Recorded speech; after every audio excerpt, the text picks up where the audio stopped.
Hey, sis. Hey, sis. And hey, y'all. Welcome back to Hold Up. Let me call up my sis. Sis. I'm your girl, T. Jamaica Polk, affectionately known as Deconstructing Nero. And I am LaMia Radiant, as I am known on Instagram. Yeah. In all the medias, apparently. I mean, I'm not on really many of them, but Yeah, this is true. This is true. I think I said it before. If y'all see anything regarding this show on social media, and it's not IG, chances are I'm the one who posted it. And it's a good chance that I was the one who posted it on IG too, but yeah. you know. Hopefully that'll change soon. I'm trying to get acclimated to a few different things. Like Facebook, I'm never going back to Facebook. That's a wrap. I mean, yeah, it's going to shit. Has like when the bar gets lowered because it already wasn't very high, that's when you know shit is crazy. Yeah. But it almost feels like Zuckerberg abandoned it to some extent too. Doesn't his focus more Instagram anyway? And Threads, which I will say I am on Threads. Uh, I was never a Twitter girly. I really wasn't. I was never really a Twitter girly. And it's funny because I have like some friends and some mutuals who like have, or I don't know if they still have, but at one point had really big Twitter followings, and like their main platform was Twitter, whereas mine was TikTok for a really long time. And I just really never got into the vibe over there.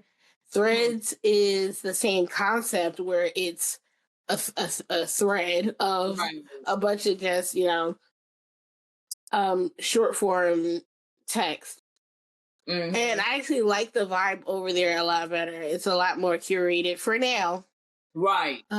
Where like shit I actually fuck with is what comes up on my page, and people who fuck with what I fuck with are who see my content, and it's not like this rage bait farm where like people who don't fuck with you are gonna see your shit and vice versa and start all this unnecessary discourse back and forth that is just like right.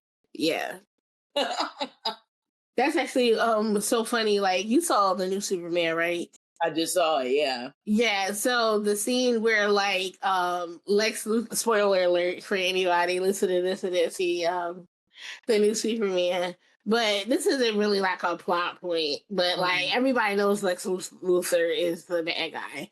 Right. But apparently like right after they had broke into the Fortress of Solitude and like stolen the video and put out the part that he never saw because it was like corrupted, right?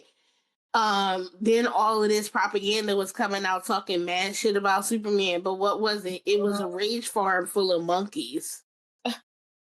That shit took me out because I'm like, this is what he's saying. I mean, like, yeah. Did it really have to be though? Because I mean, look how quickly the people turned on Superman in real time. In right there, they just saw him he just saved their asses, and they believed that shit in a minute. They didn't. No one was walking around like, you know what? Give him a chance to explain. It's like it was immediately like hatred. And you know what? That goes into like so many people are skeptical of altruistic people because most people aren't altruistic. We talked about this recently. Most people walk around projecting, right? And so they assume that other people have the same motivations, the same drive as they do. And so a lot of the times if you're somebody who is genuinely kind, and also, if you're someone who's nice, maybe and this is coming from someone who is a recovering people pleaser, people tend to distrust kindness, and they're always looking for the other shoe to drop. And so I feel like that's why it's so easy for people who literally were just the beneficiary of his benevolence would easily turn and be like, I knew he wasn't shit, because it's like, yeah, you can fuck with it to an extent, but in the back of your mind, you're always thinking, what is it about this person? I can't trust this person because they seem too perfect. Nobody's that nice. Nobody's this. But it's like, firstly, y'all doesn't know on human standards, and he's not a human. But even if we keep it like grounded in reality,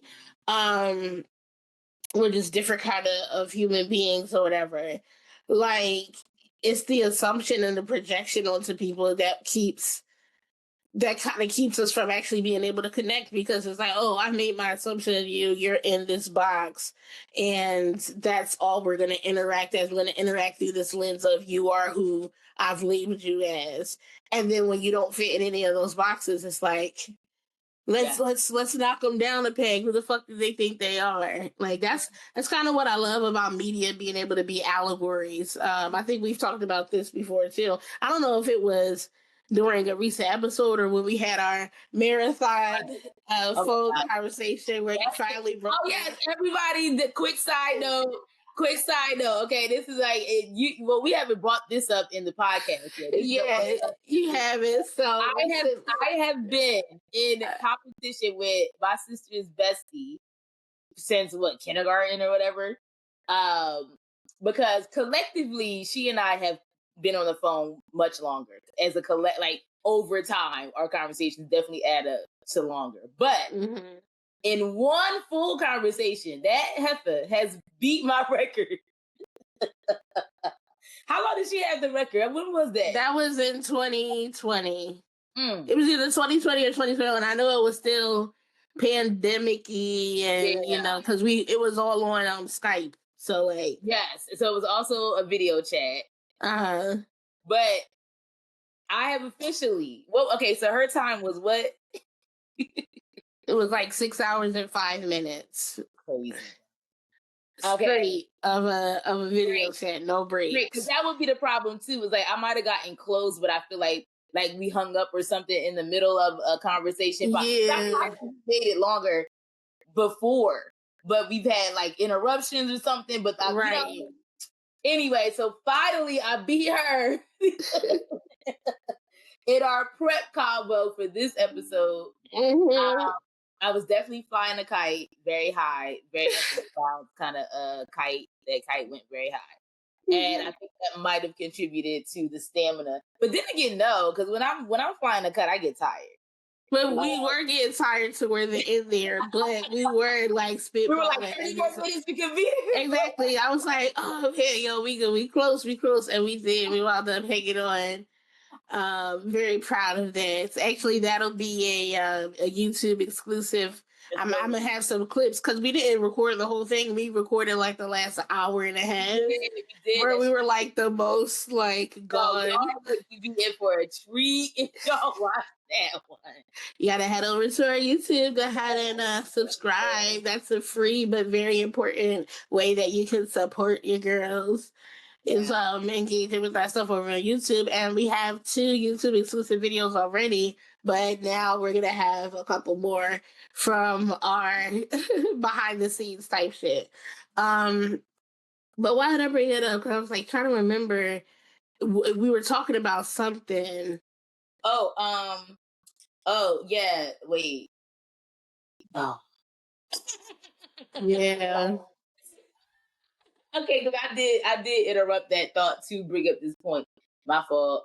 Okay. But I brought it up because I didn't remember if we were talking about something on our last episode or if this one we were talking, for 6 hours last time. I'm trying to remember what we were talking about right before I brought that up. But you know what? It was something you were saying that we were discussing something.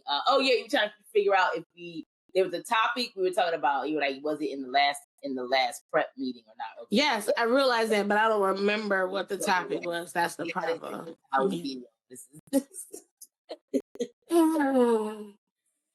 Anyway, okay, so were we catching up, everybody? Was that what we were doing? I guess, yeah. I'm not into much. Today that we're recording this is August 1st, and I have a gym membership. I am going Tuesdays, Thursdays, and Fridays in preparation to restart the school year, which is also when work restarts for me.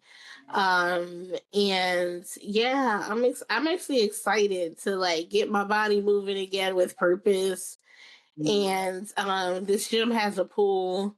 and it's an indoor pool, so it's like all year round. I can get my cardio in the pool, which is my favorite way to do it. So it's like I can go there, do my strength training, um, and yeah, do the pool for cardio, just so that I'm not putting a lot of weight on my joints, because you know what's going on with my hips, my old lady hips.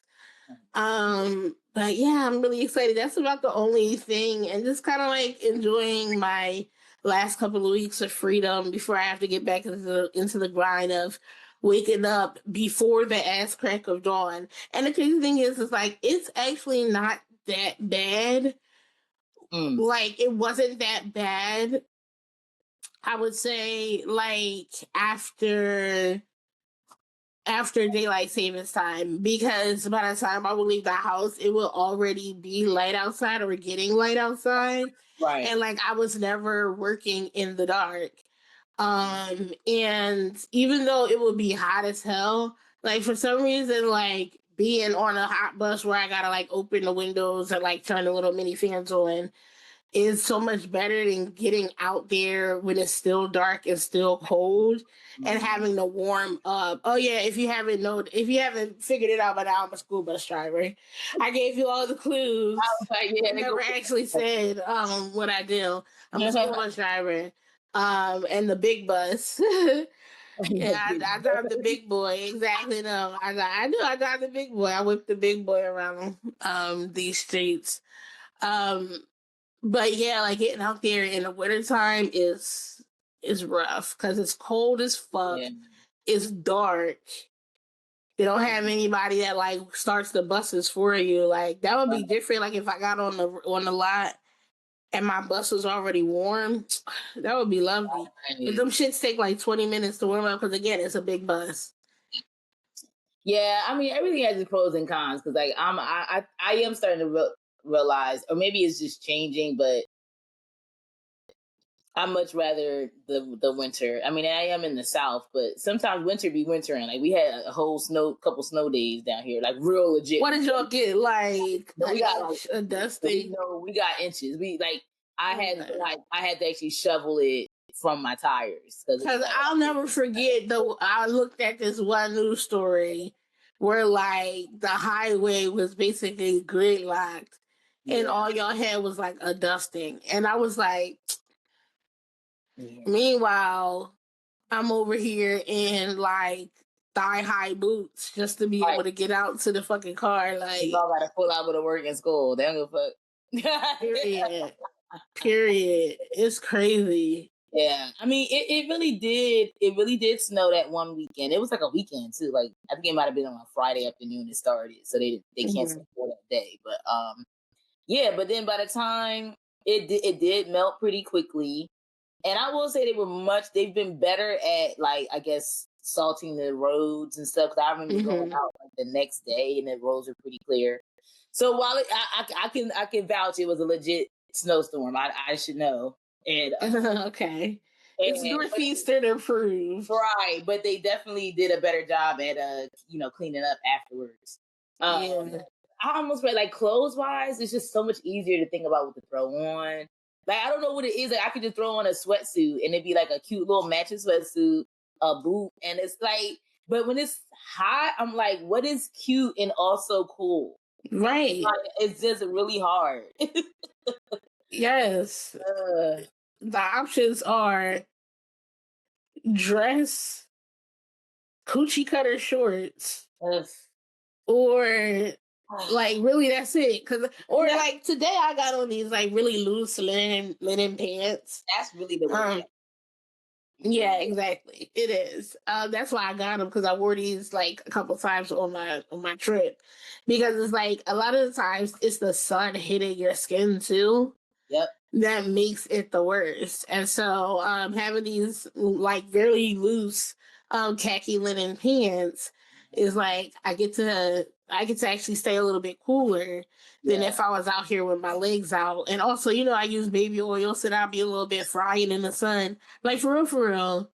I've been crisping up in the sun. It's true though. I mean, look at how they dress in the Middle East. Like it's a reason to wear those breathable, fully like I know it is partly a religious thing, but it also makes sense. Like So for the climate, yes. Actually, speaking of that, I've been wearing this scarf a lot lately. This is one I bought when I was in Morocco, and I have some pictures. I'll probably insert them here of when I bought it because they tied it for me, and I'm like standing next to a camel. But yeah, it's like it's embroidered, but very light, thin material and only embroidered on the ends. It's really cute, really pretty. And I have been wearing it a lot lately because, like, my edges, as soon as I walk outside, they get fucked up. I don't even really try to lay my edges anymore because the heat be like, okay, sure. Okay. Right, like so you tried the little soup you do, but let's go ahead and sizzle that up real quick. So I've been wearing either like my baseball cap or this scarf because it does help to just like absorb the sweat, help to keep it from dripping in my eyes and staying in my eyes and shit. But yeah, that's really the way to go. How do we get on this? We bouncing around everywhere. I don't even know what's going on. Well, yeah. We were just catching up on like life essentially. I know what we were doing overall, but like I'm trying to remember the train of Saul. Actually, it's so funny speaking of that, and then let's just move on to watching dance. I'm the freaking like meeting summary. Did you see that? Wait, I thought because I was going to read it, I was like, "This is probably going to be so funny." Trying to read over these notes. First of all, but then I was like, it was like a 6+ hour long conversation that I really want to go. Like, how long is that summary, bro? It's not that long, and it has a lot of bullet points. Look at it, because I was crying. I was like, "Yo, this is hilarious." Don't do it right now. You'll get distracted. But or actually, you know what? You can do it right now because we're gonna take a quick break, and then when we come back, we're gonna get our shit together for watching and dancing. All right, so we are back. We're about to jump into our watching dancer of the week. But it's funny, what we were talking about before we went into the break was so Zoom has some features that kind of like helps you. And after we do a meeting or something where we're getting together trying to plan logistics, it'll send us a summary, right? So as we already talked about, we had a 6.5 or almost 6.5 hour conversation a couple of days ago. Usually our planning meetings be light. They be like an hour and a half, maybe like 2 hours. And that's light work for us, right? But this one was a marathon. And so afterwards, we still got the summary, right? And you can imagine talking for 6 hours, the topics ran the gamut. Like, there were so many things that we were talking about.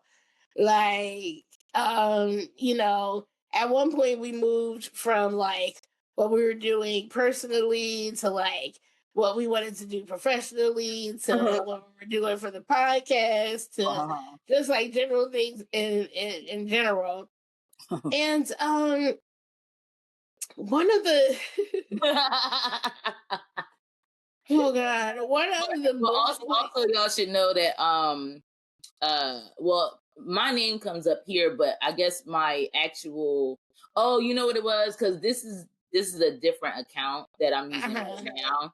So when we're on the other account, I was on the other account when we were doing the prep meeting, and that is under my personal podcast name, which is Y'all Gotta Go With Me. And so the AI interprets me as y'all. Just that make sure that's clear. Yes. And I always come up as T because I use this same one for our planning and for recording. So that's how the to-do list or next steps comes up, right? And for the most part, yeah, like when we were talking about like work or when we were doing like planning for like future personal projects or stuff for the podcast, a lot of these, bullet points make sense. Yeah. But again, toward the end of our conversation, it became later in the night, we became less coherent and less attached to the surface. So at one point, it says y'all as a to-do list bullet point. Give cheek kisses to the child as requested by T. And when I read that, that sent me to the moon. I don't know why. It's just like I told my big sister to give Noah kisses on them cheeks because I miss him, I love him, and I can't give him hugs and kisses right now. Right. Why did that put that as a to-do list? I know, so crazy though. Y'all give cheek kisses to the child as requested by T. That is how I'm going to request that you give Noah kisses. From now on, like say request that you give kisses to the child. But that's what's crazy about it is that you didn't say that. Like you had to have said something much more endearing and like use his name even. Yeah. I was like, what did you say that it like that was the summary of how you said it to AI is very. I don't know. I have to go back and listen to it because that part was recorded, but I am quite sure I probably said, and make sure you kiss them cheeks for me. Something like right. Something like that. Cause, but that, give cheek kisses to the child is requested by T. It's hilarious to me. I don't know. That might go on a t-shirt. Like that's just you can't make this shit up for real. But anyway, enough of our planning and all those behind the scenes things. Like I said, maybe head over to our YouTube. Yeah, to check out some of those exclusives that haven't made it into the pod. We'll have to find where it caught that, and that be one of the clips for sure. But okay, so into our dancer watcher situation. Watcher dancer. Oops. Yes. I'm gonna let you kick this one off, big sister. This is the one that I kind of chose. I feel like we both have a lot to say with this, but it has been a topic that I've been curious about in the last week, maybe. More specifically in the last week. It's been intriguing to me, like overall, like maybe in the last year. Well, probably within the last like 2 years. It's been intriguing. The topic has like made me it's been swirling in my mind to investigate it some more, and it's because it is very underrepresented. It is very misrepresented, and then on top of that, I've lately been associating it with interest of mine that I'm drawn to for various reasons. And the topic is asexuality. And I've always for a while I've known that asexuality is a spectrum and is more nuanced than we, think about it. And like I said, it's been highly misrepresented in media and entertainment and arts. And even on a psychological level, I would even say too, maybe. It's very similar to autism, where you get a lot of like stereotypes about asexuality and like, or there's certain tropes and things that you'll see depicting autistic people. And I feel like it's almost parallel to how they depict asexuals. A lot of times they'll assign the same character with both sorts of characteristics as if they're like two sides of the same coin. While it is more likely, probably, I have to do more research on that, but it definitely doesn't, they're mutually exclusive. It's a lot of neurotypical presenting people that are very much asexual. But one could say that they like, maybe not autism specifically, but definitely some form of neurodivergence is usually associated with asexuality.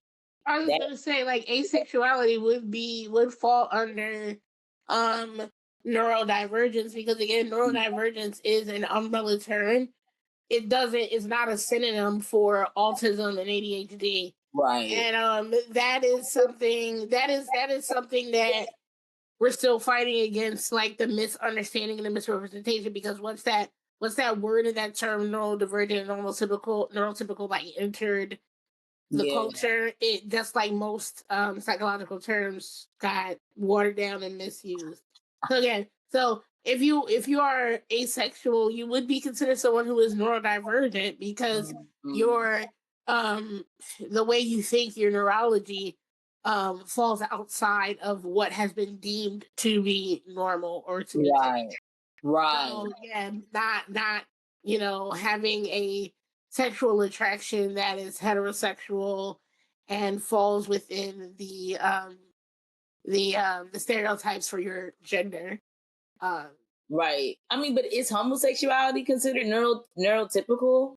no, Yeah. I mean, I don't know. But I mean, to that point, a lot of asexuals from what I've people I've listened to, through my curiosity about it, they'll say that they still feel, even though they're technically a part of the LGBTQ alphabet the crew, Skittle Squad.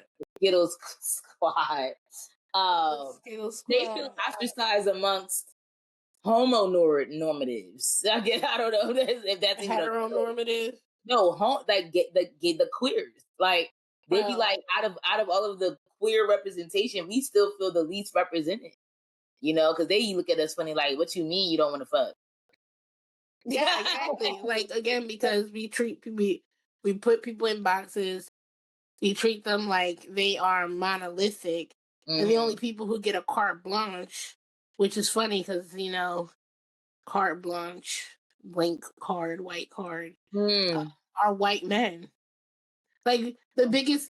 Because look, I told you everything is gonna come back to white supremacy at some point. If we talk about something that's fucked up, I bet you it comes back to white supremacy. So I didn't even mean to take it there, but it came up naturally. But the point I was about to make was that, like, we even see that example when it comes to like the mass shooters in this country. They're like almost always white men, right? And every single time they are treated, and we say they're being treated like individuals, but they're not. They're not giving the benefit of being individuals. They're actually all being given the same privilege. They're being treated like a collective who can't possibly be these bad things, right? Because like we always say, oh well, when it's like if somebody who's black or Latino or Asian or something like that, if we do something or they do something, it's like, oh well, they're like that. Right. There's never a cause. The cause is their being when it They comes get to like they're inherently violent, right? Or right. they're inherently stupid. They're inherently, less than. But white men are literally statistically like the most the biggest contributor to domestic terrorism in our country, and they'll never get labeled as terrorists. They'll also never get labeled as just like crazy or evil. They'll get labeled as troubled. And again, that still gets to be a trope, but they get treated, instead of them being grouped together as this is another crazy white man who decided to try to take things into his own hands. They say he's troubled. He had all. They try to humanize him, but they still treat them like a monolith.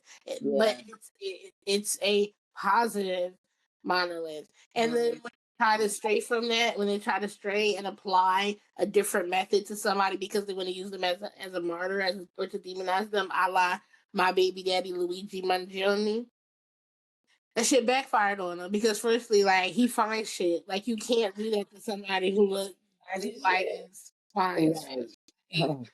And also what they accused him of doing, like most of us don't give a fuck about. Like, I wish it was me. Right, exactly. So it's like there was like this is terrible. But do you know how many bitches posted shit like, "Ooh, I wish I could get back shots from."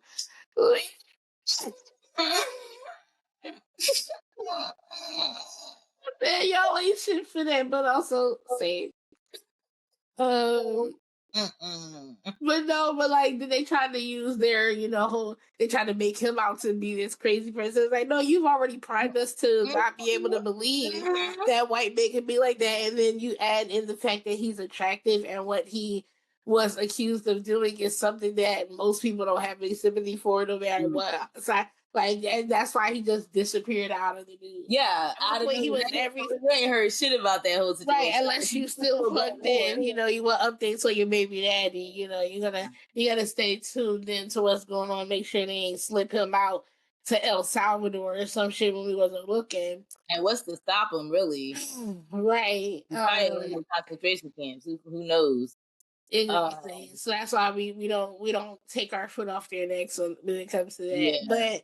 But yeah, they got rid of talking about him real quick because that shit wasn't gonna work. They thought they could, run the play, but they fucked up in that regard. But anyway. Yes. How do we get it? Oh, but back to asexuality. Yeah. I was gonna say the one quote in that regard as far as like white supremacists and local terrorists or whatever. When that one guy shot up like the Asian salons or whatever, I think it might have been in Georgia actually. I think like a year or two ago, maybe like 2 years ago. And the one quote from like the police chief or somebody was like, this guy was having a bad day, and so this is what he chose to do. They use that sound bite on Breakfast Club whenever Charlemagne is about to talk about some fuck shit. That's part of their like whole sound bite that they use. But that statement alone has all. I was like, wow, he was having a bad day, so he killed people. And that's just supposed to, what the fuck? Wow. But anyway, so my flabbers have never been more gasted. You ain't never. I gotta find that clip, yo. Well, firstly, mass shootings happen every day in this country. So, like, damn near every day in this country, literally. Wow. So, but they consider a mass shooting, I think, more than 3 victims. Wow. So, I'm not surprised that I didn't hear about a shooting in Georgia last year. Right.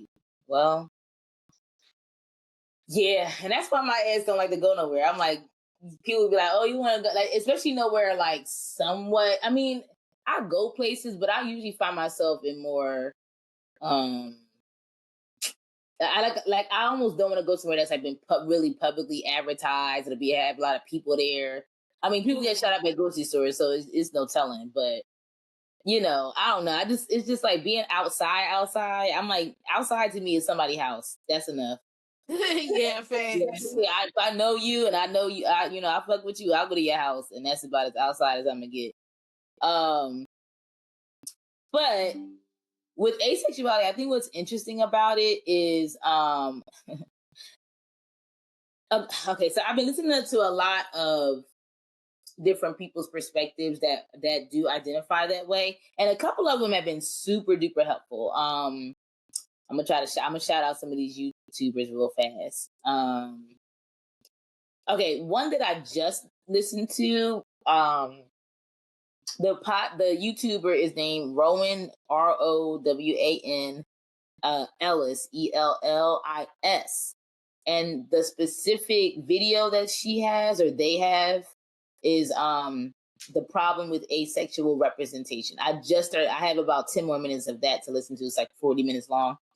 That one's really, really good about how she explains like just how in media and stuff like that, asexuality is usually attributed to like robots or like, human-esque type things, but they're not really humans, aliens. But, again, they might look like a human, but their character is an alien or their character is more of a robot or android.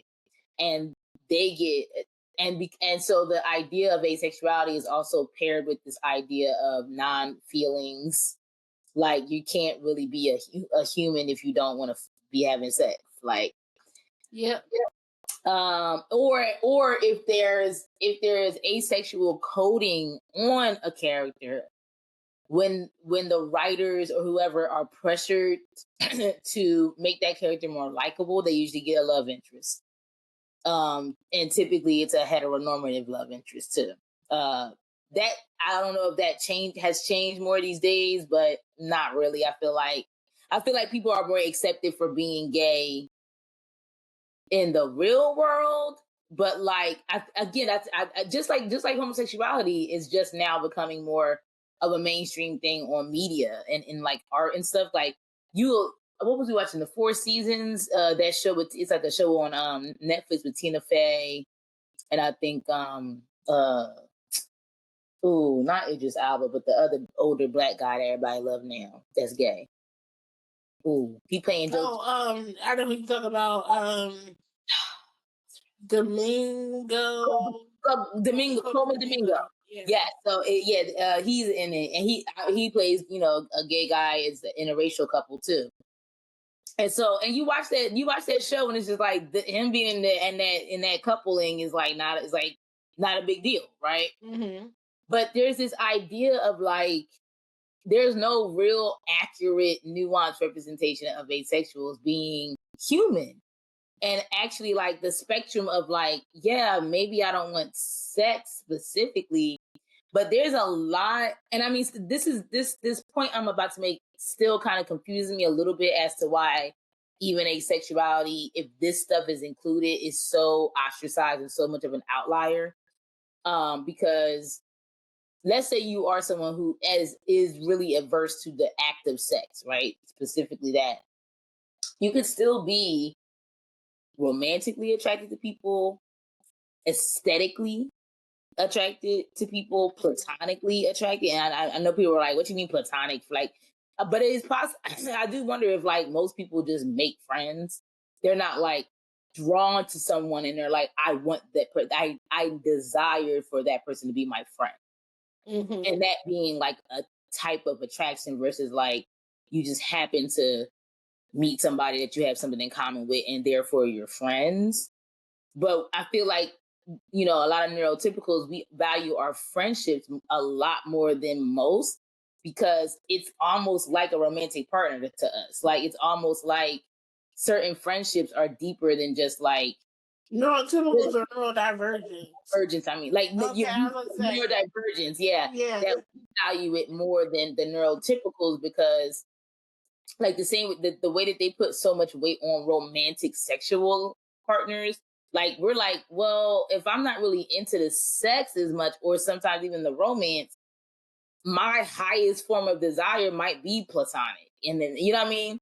Yeah. So, or just like even in a lot of times where neurodivergents are usually artists and creatives and we value beauty a lot.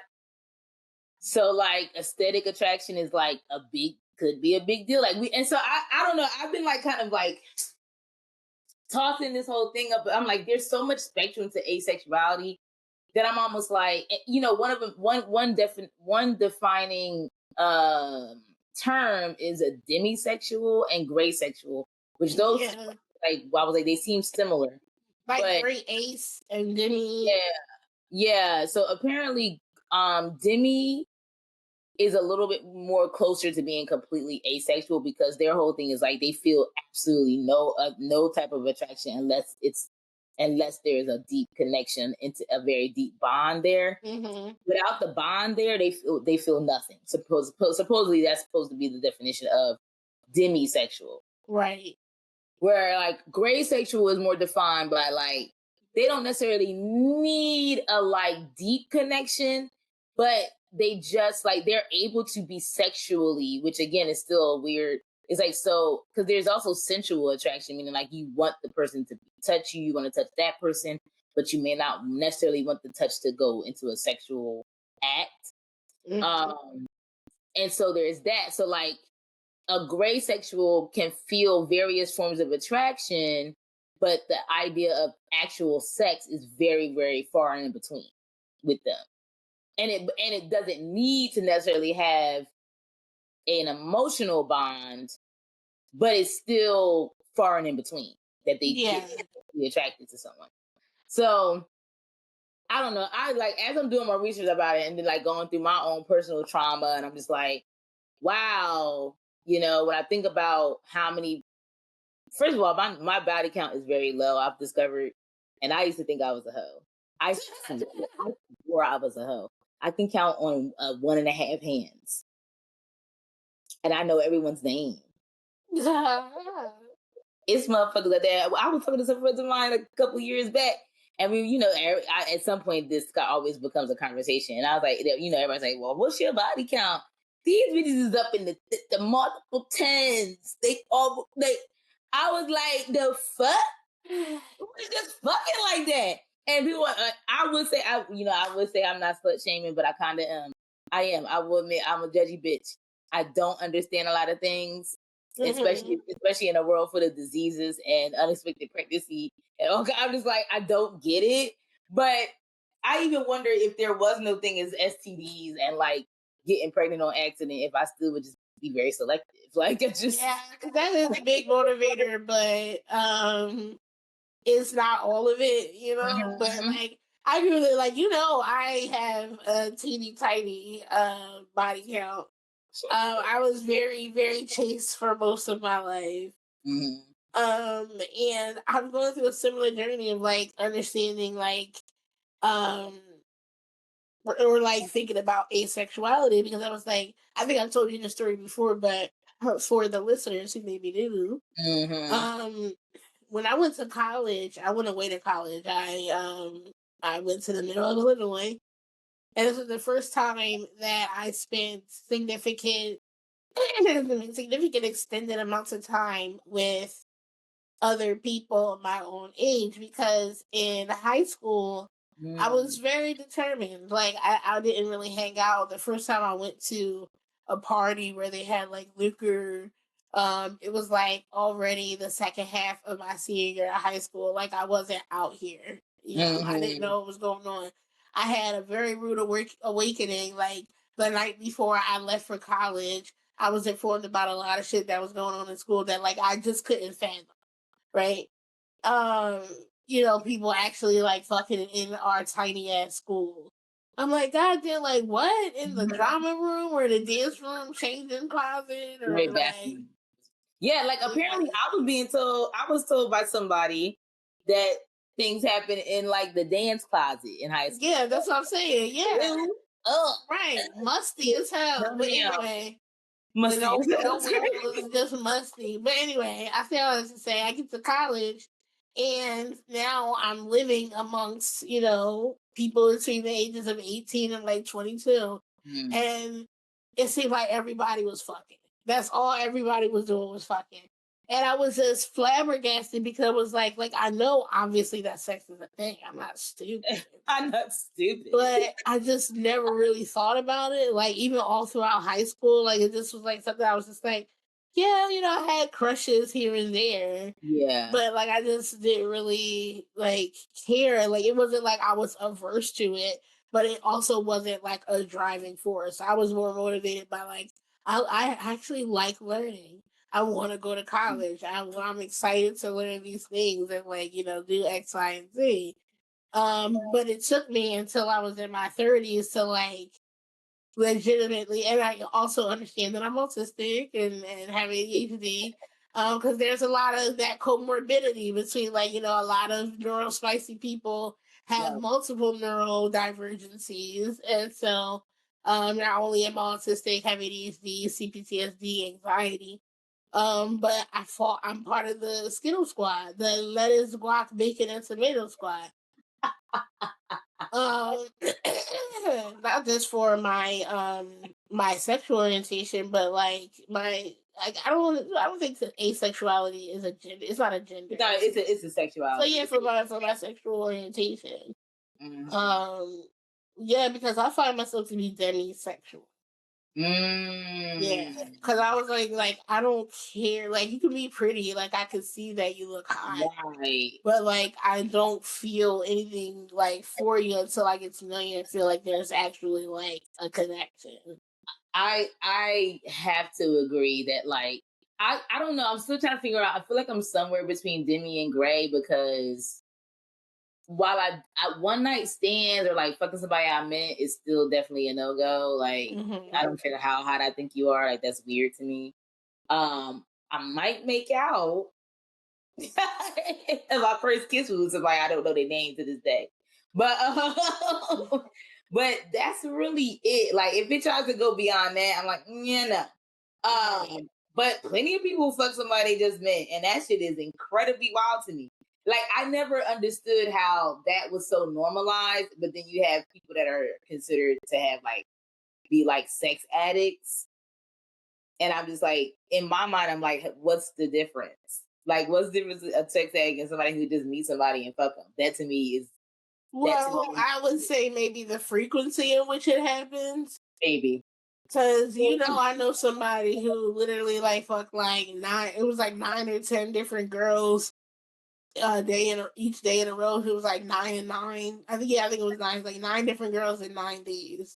And I was like, did you always use protection? He was like, not always. I'm like, ew, like, your dick gonna fall off, nigga. That might be a problem. Yeah. But but was it always like, was that kind of person seen as an alpha male, or back when we were fucking uncivilized or whatever? I don't know, like Neanderthals or whatever the fuck, because we say that now because we're thinking about like, I imagine if most people would be considered a sex addict if it wasn't for like certain consequences that we have now. Like, now you have to own a baby if it's yours. You can't just fuck a bitch and then walk away and it's her problem. Mm-hmm. Or that it was the community's problem. Like, we just fucking and everybody take care of everybody's kid. That would be great, I guess, because that was one way of doing things. Which could work out, because a lot of asexuals do want kids. They just don't want to do the thing you got to do to get them. So like, it probably worked out for that's why that shit worked.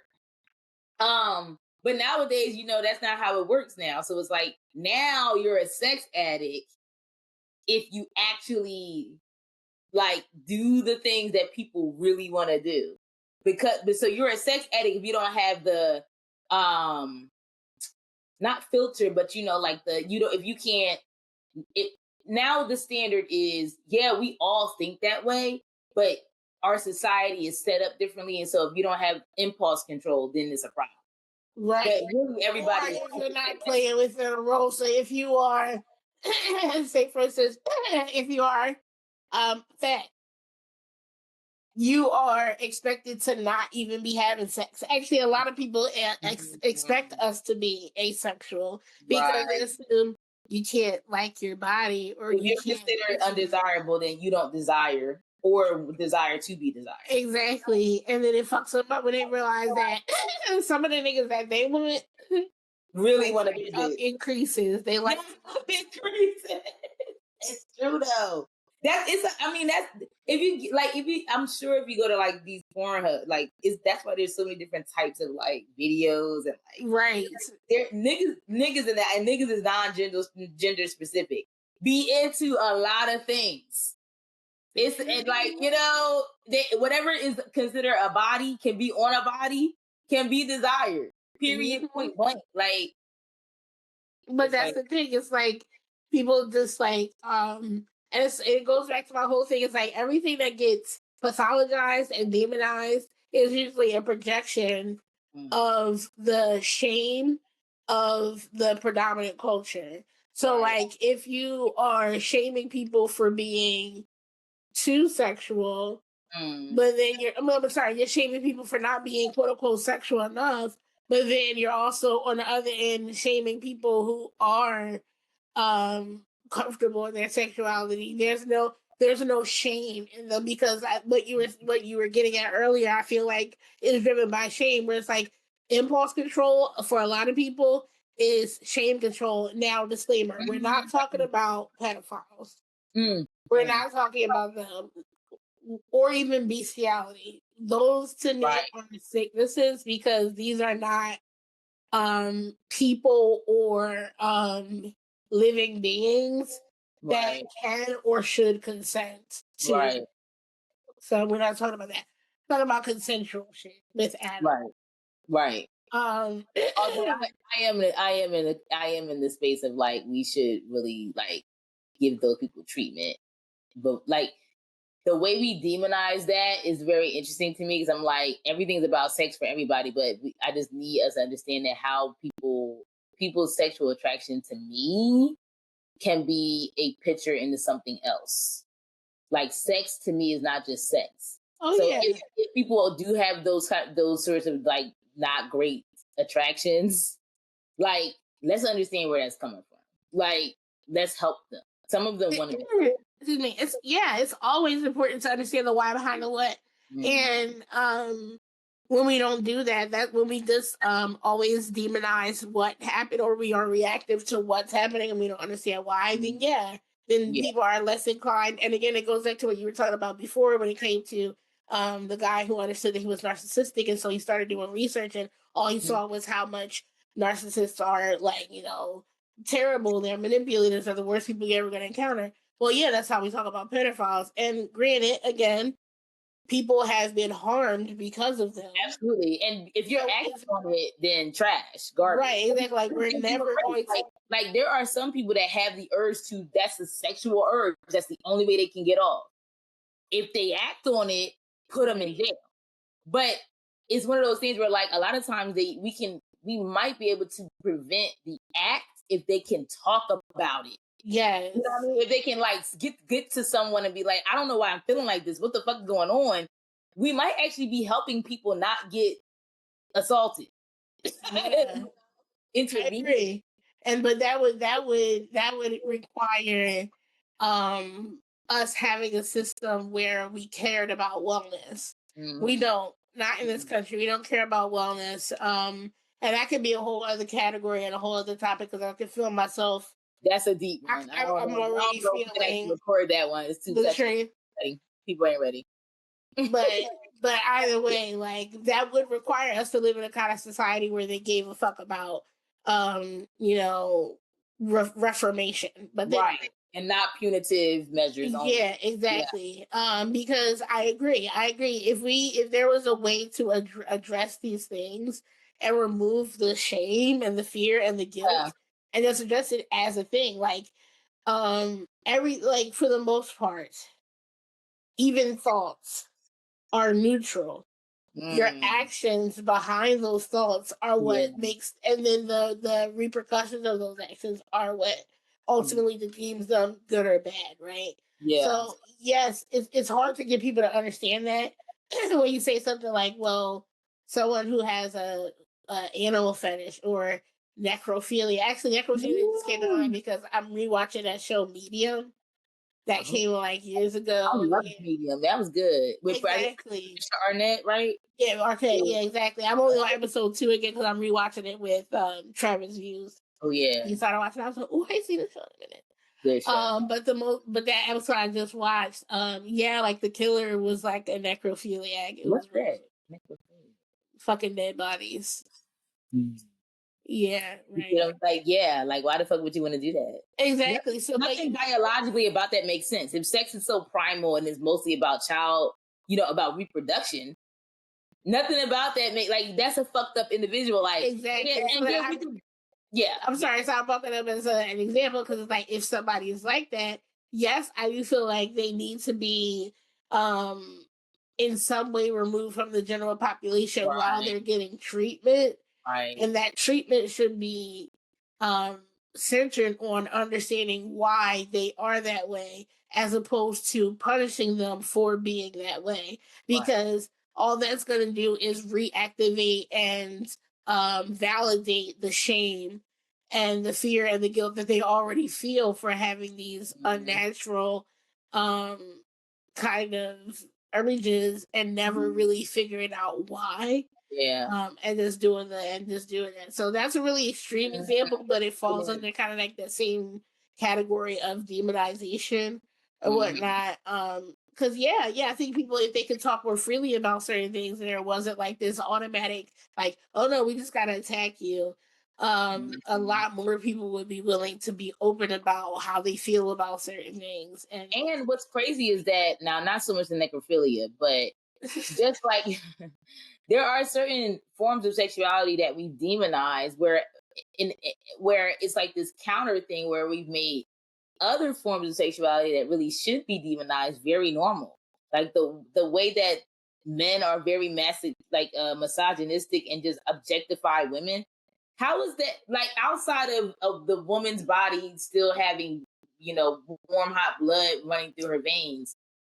let's be honest. How much different Yeah. Philiac see the person they fucking from a man seeing that woman could easily just be a hole in the wall. There are glory holes for a reason. I was about to say, like, so the only difference is that one needs moaning and one doesn't. I don't know.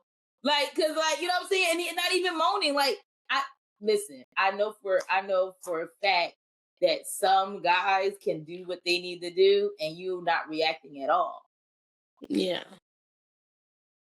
Because it's not about the connection. It's not about. Yeah, you're exactly right. They're literally one step away from whatever the fuck, you know what I mean? So like, yeah, you know, but we it's normalize niggas that We drug normalize, women like, and oh my make them God. immobile, so it might as well be the Might as same well thing. be. Might as well be. Or, you know, just grab her by the PUSSY. Just grab her by it. Like, that's completely normal for us to look at guys. And we see where he been entangled, who he been entangled with, and how trifling that is. But again, everything's fine until it's connected to children, which I get. But was it okay? Right. Even then, you know what I'm saying? Like, that, why is one thing so completely, like, you know, socially normal, socially acceptable? You know, and then we got this big ass line. And if you jump that line, there's a problem. Like, no, the line is much thinner than y'all think. Right. The line between what we accept and what we don't is very thin. Exactly, because this goes back to a point that you've been making for a while with your war on body hair standards. This is why that I feel like that has been the standard, is because it gives men permission to still like objectify small, hairless, defenseless people, which are mostly children, and then women subject ourselves to trying to uphold that beauty standard when in reality it was there to try to validate a sickness as well as keep us weak, because if you are super small when it's not what you're inclined to be, it's probably because you are malnourished, you're sick, yeah, exactly. you're weak, you're not able to fight back, you're not able to take care of yourself, you're more dependent. Yeah, and yeah, and that makes me think of this lyric. I think it's a Janelle Monáe song I just listened to the other day.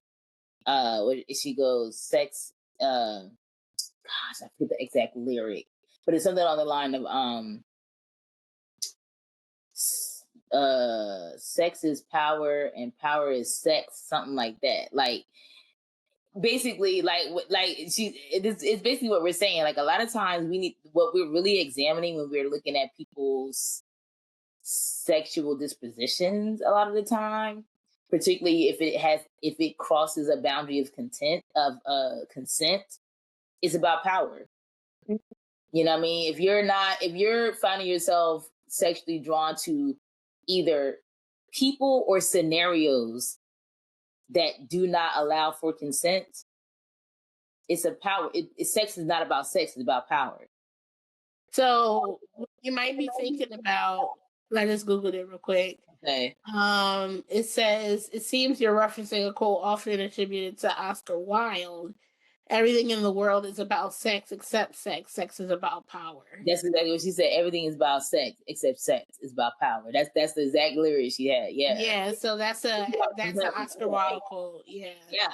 Yeah. That's crazy. But yeah, everything yes, and that goes back to another, and it actually feeds right back into our conversation about asexuality.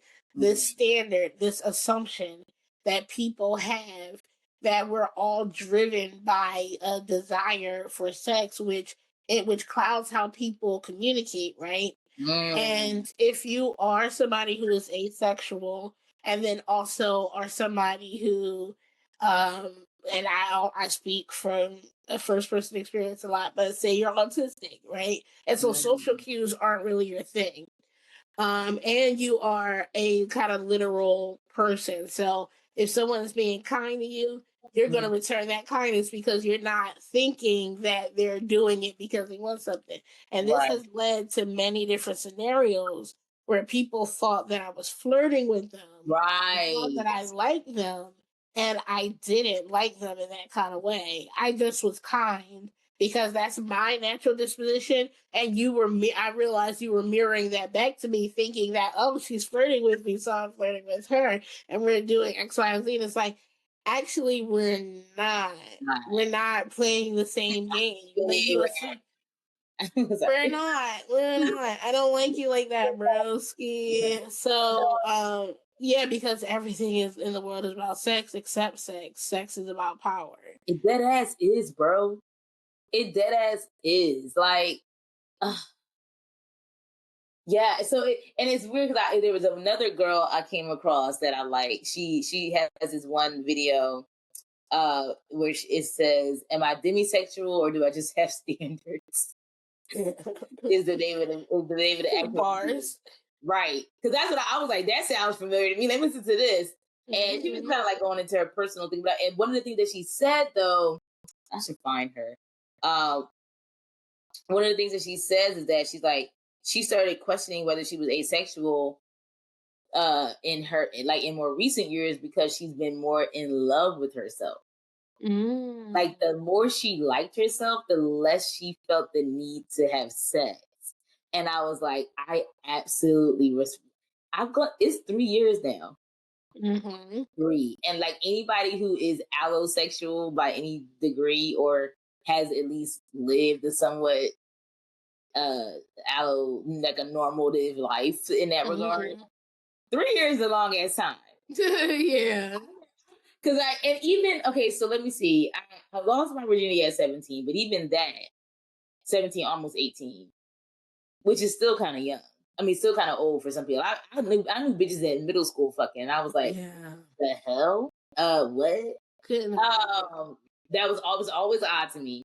And then, even when I did finally have sex or whatever, like, it was with my high school boyfriend, who was the only person I was with the whole time. And even that wasn't a choice. Like, Lamar hooked us up. He was like, I think you and that would be great. And I was like, all right. And then, like, it still took me like a year and a half to fuck that nigga. Like, now the person I know he was famous. I know. I was like, that was a choice. That's still a choice. If you still never see you dart out the house. Listen, okay, that might have been the first one. But the funny part is that up until my high school boyfriend, I was always attracted to gay men. Oh yeah. I still crack up over there. I'm like, you and Chanel was like fighting over this thing. I'm like, why are you fighting over him? He's gay. And then you knew it. You saw. You was like, and then y'all was both arguing over this nigga. And then I was like, why are y'all fighting over him? He gay.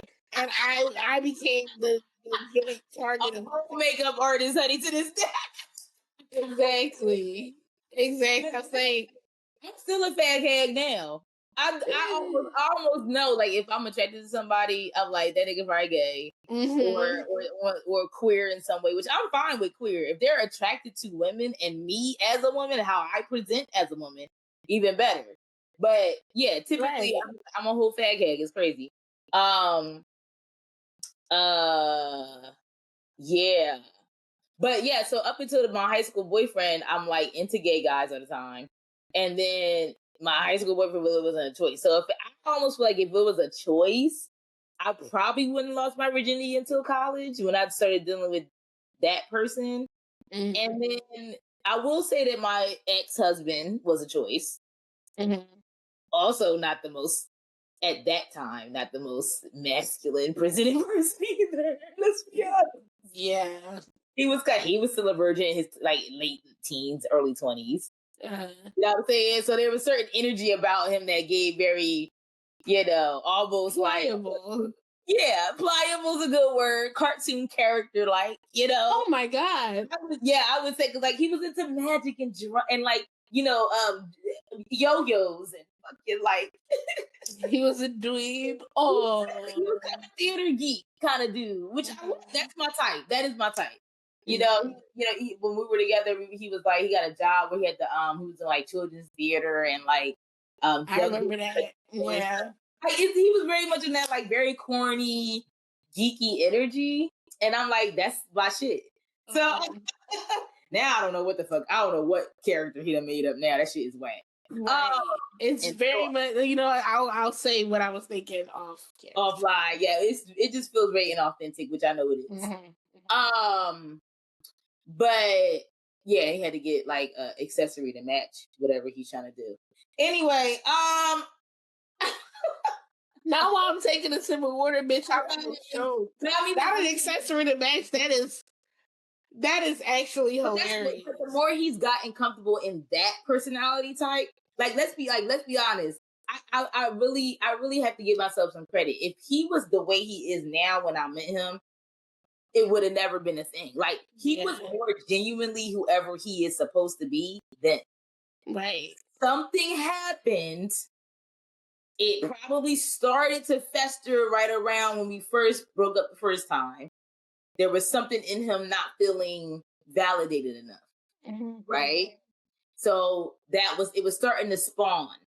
And then it just progressively got worse, especially as we got more successful. Because let's be honest, like, it ain't like we were out here bumming. We was killing it. He was killing it individually together. Like, things was fucking, we was fucking it up.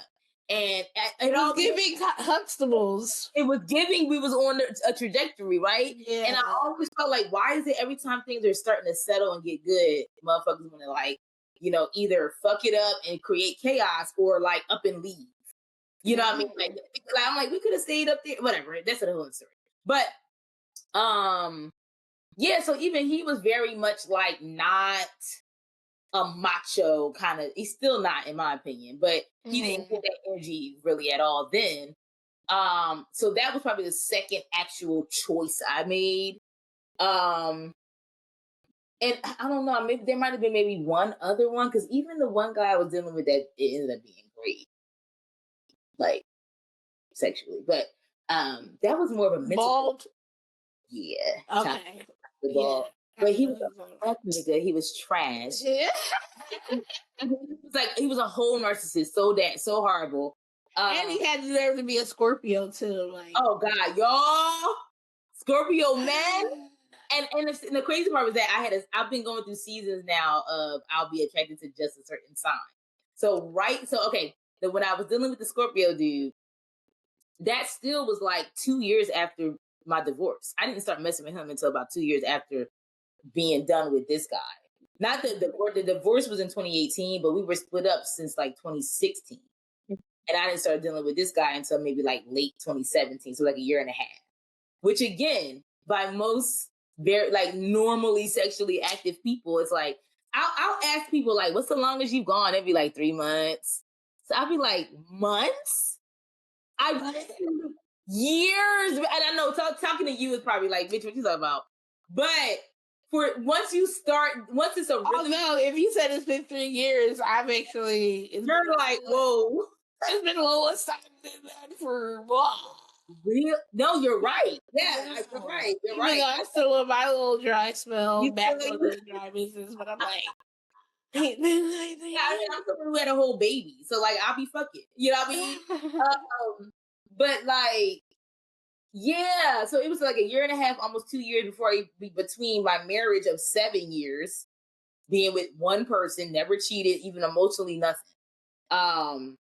To being with somebody else that was a whole fucking nigga, a Scorpio. And then like that, I kept dealing with Scorpios. It was like him, there's one other guy that two other guys I worked with anyway, but they weren't at the same time. It wasn't the same time. Yeah. But in like, let me see, 2018 to like 2022. Yeah, 2018 to summer of 2022 was the 3 dudes. So what's 7 years? 4 or 5 years. Yeah, it was like mid 2017 till summer of 2022. So yeah, like so 5 years. Like 5 years I dealt with 3 dudes or whatever. And all of them individually, not simultaneously. Yeah, she didn't have a roster. Maybe there was one crossover for like a couple months. But anyway. But I will say this. Pretty much all 3 of those dudes is kind of like, I don't know how to describe. I don't know if you've experienced this through your life, like, but I've had my own issues with like wanting male I don't want to call it validation because I never felt like I needed them to validate me, but I always felt like I never had relationship with straight males. Mhm. You know what I mean? Like I still feel like that. It's just like I be wanting to connect without it being sexual because I've never had that experience. Like with my dad, it was like not until I was, in my well into my adulthood, married with a kid, basically, Mhm. or almost when I had a kid. I forget if we reconnected before I got pregnant or not. I think we did, but that was still maybe like a year worth of us connecting before becoming a mother. And like it was like most of my life, I just never had an experience with a straight man. And I hate to qualify it, but I think it's important because like if if all your male friends are just gay, meaning there's no possibility they would be attracted to you, that feels away. You know what I mean? Right, Because because there is a difference between like having how well, a straight man can interact with me in any kind of way and interface with me or even have intimacy. Because like there's a form of intimacy I would like to have with a straight man that's non-sexual. Um, that maybe is kind of like, but like beyond CJ. Like I want right. I want to cuddle and stuff like that, but like I'm almost okay with a nigga just being like somebody that's like a friends with benefits, but the benefit doesn't have to be sex. I'll be completely fine if he's like, I'm fucking somebody else. That's cool. Can we still hold hands at the movies? That's all Right. I want. Like, I'm good. Like, I don't care who you fucking. Cause like, and maybe and even if we did it every now and then, it wouldn't be like, I'm completely okay with a relationship like that doesn't like make sex obligatory.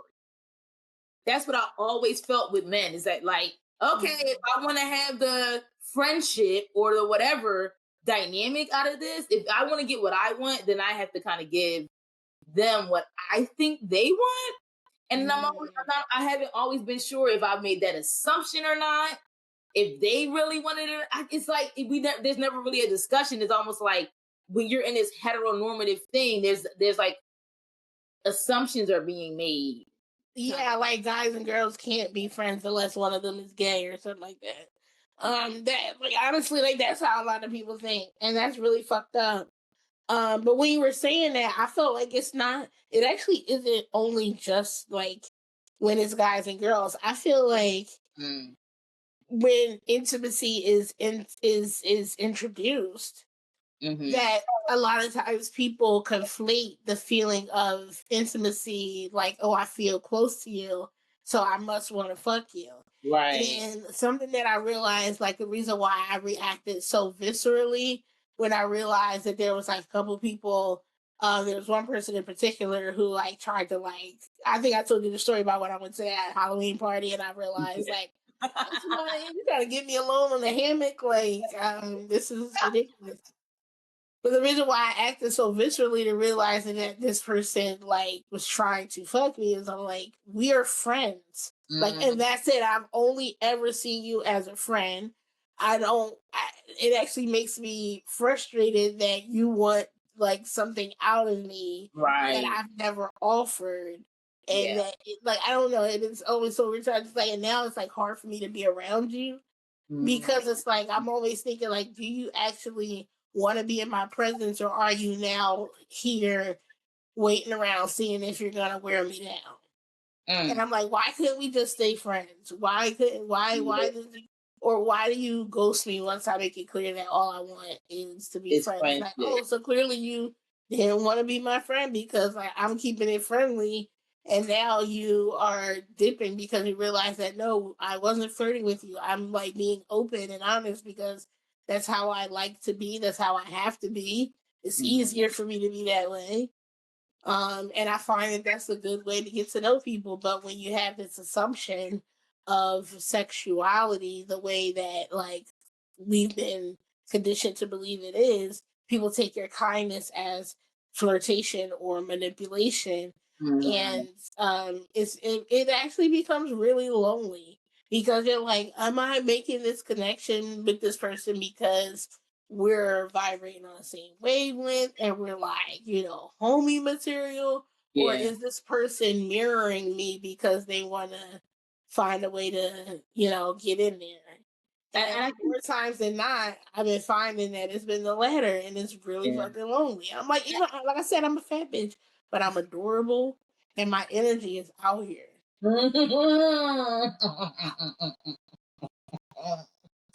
Mm-hmm. Mm. I think for me, what makes the whole when it does cross over into a sexual thing, why it's like weird for me. Because again, it's like I'm not saying I'm asexual to the fullest extent. Like it's not that I like don't get like some kind of sensation over even whatever other kind of attractions going on. I don't know, but like it's just something about the sex part that makes you wonder, like if once it crosses that barrier, you're like, is this about me still though? That's why I'm not really like the biggest. As much as as much sex as I've had, I to this day cannot. I'm going back and thinking like, how much of that was really because I wanted to do it, you know, Yeah. or how much of that was because I was really into that particular person in that way, and that you know it just wasn't like unspoken like, oh well, if you like attention from me, then you also must like this is what you want type thing, like versus like I really just be like, once it crosses sex, I'm just questioning how much of this is now about us together and not just like you getting What all. you want. Yeah. Yeah. Yeah. And Hmm. that's why, and that's what makes it feel so lonely, right? Because it's like, I'm looking for a genuine human connection. I thought I got that, and now I feel tricked and alone Hmm. because this whole time I think I'm investing in a friendship that's only a friendship. And meanwhile, you were plotting on me. And granted, look, I know that things happen where, Right.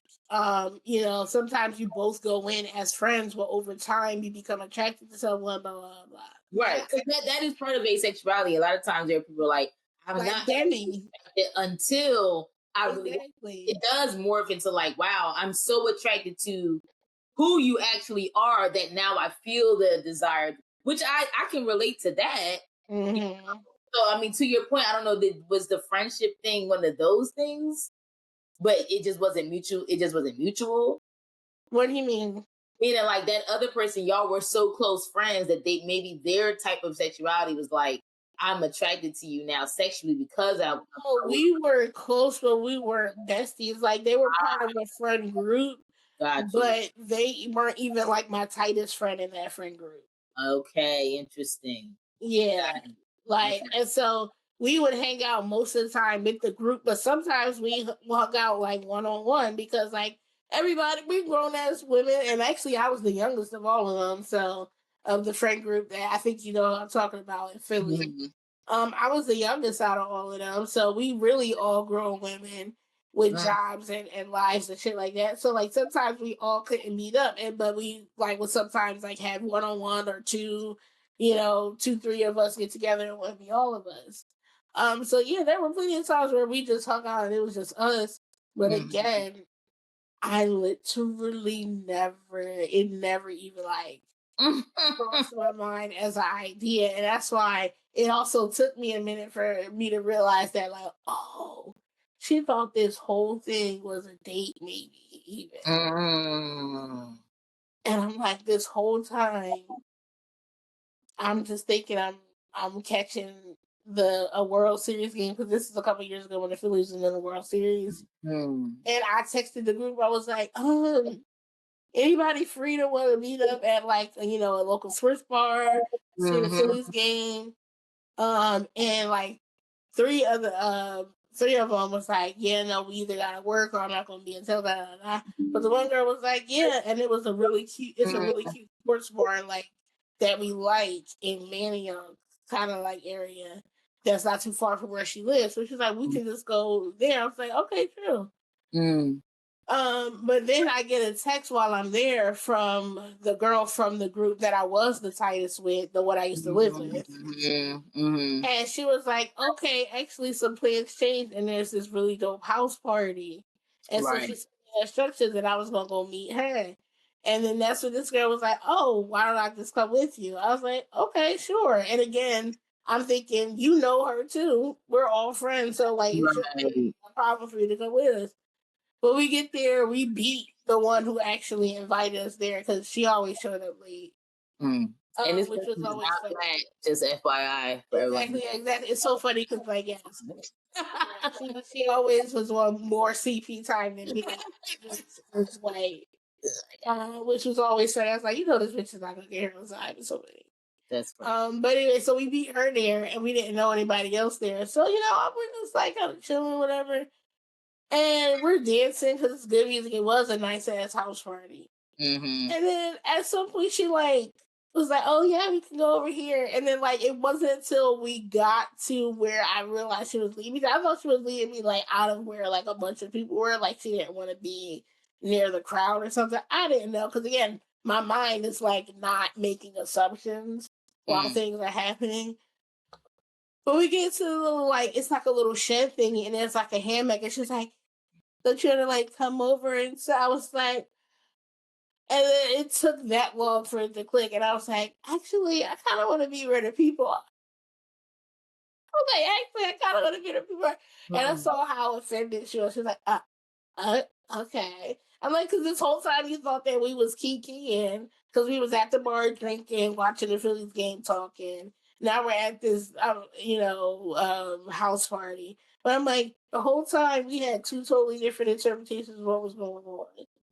But because you're coming from this assumption of allosexuality, kind of like neurotypicality, and how right, a lot of assumptions made.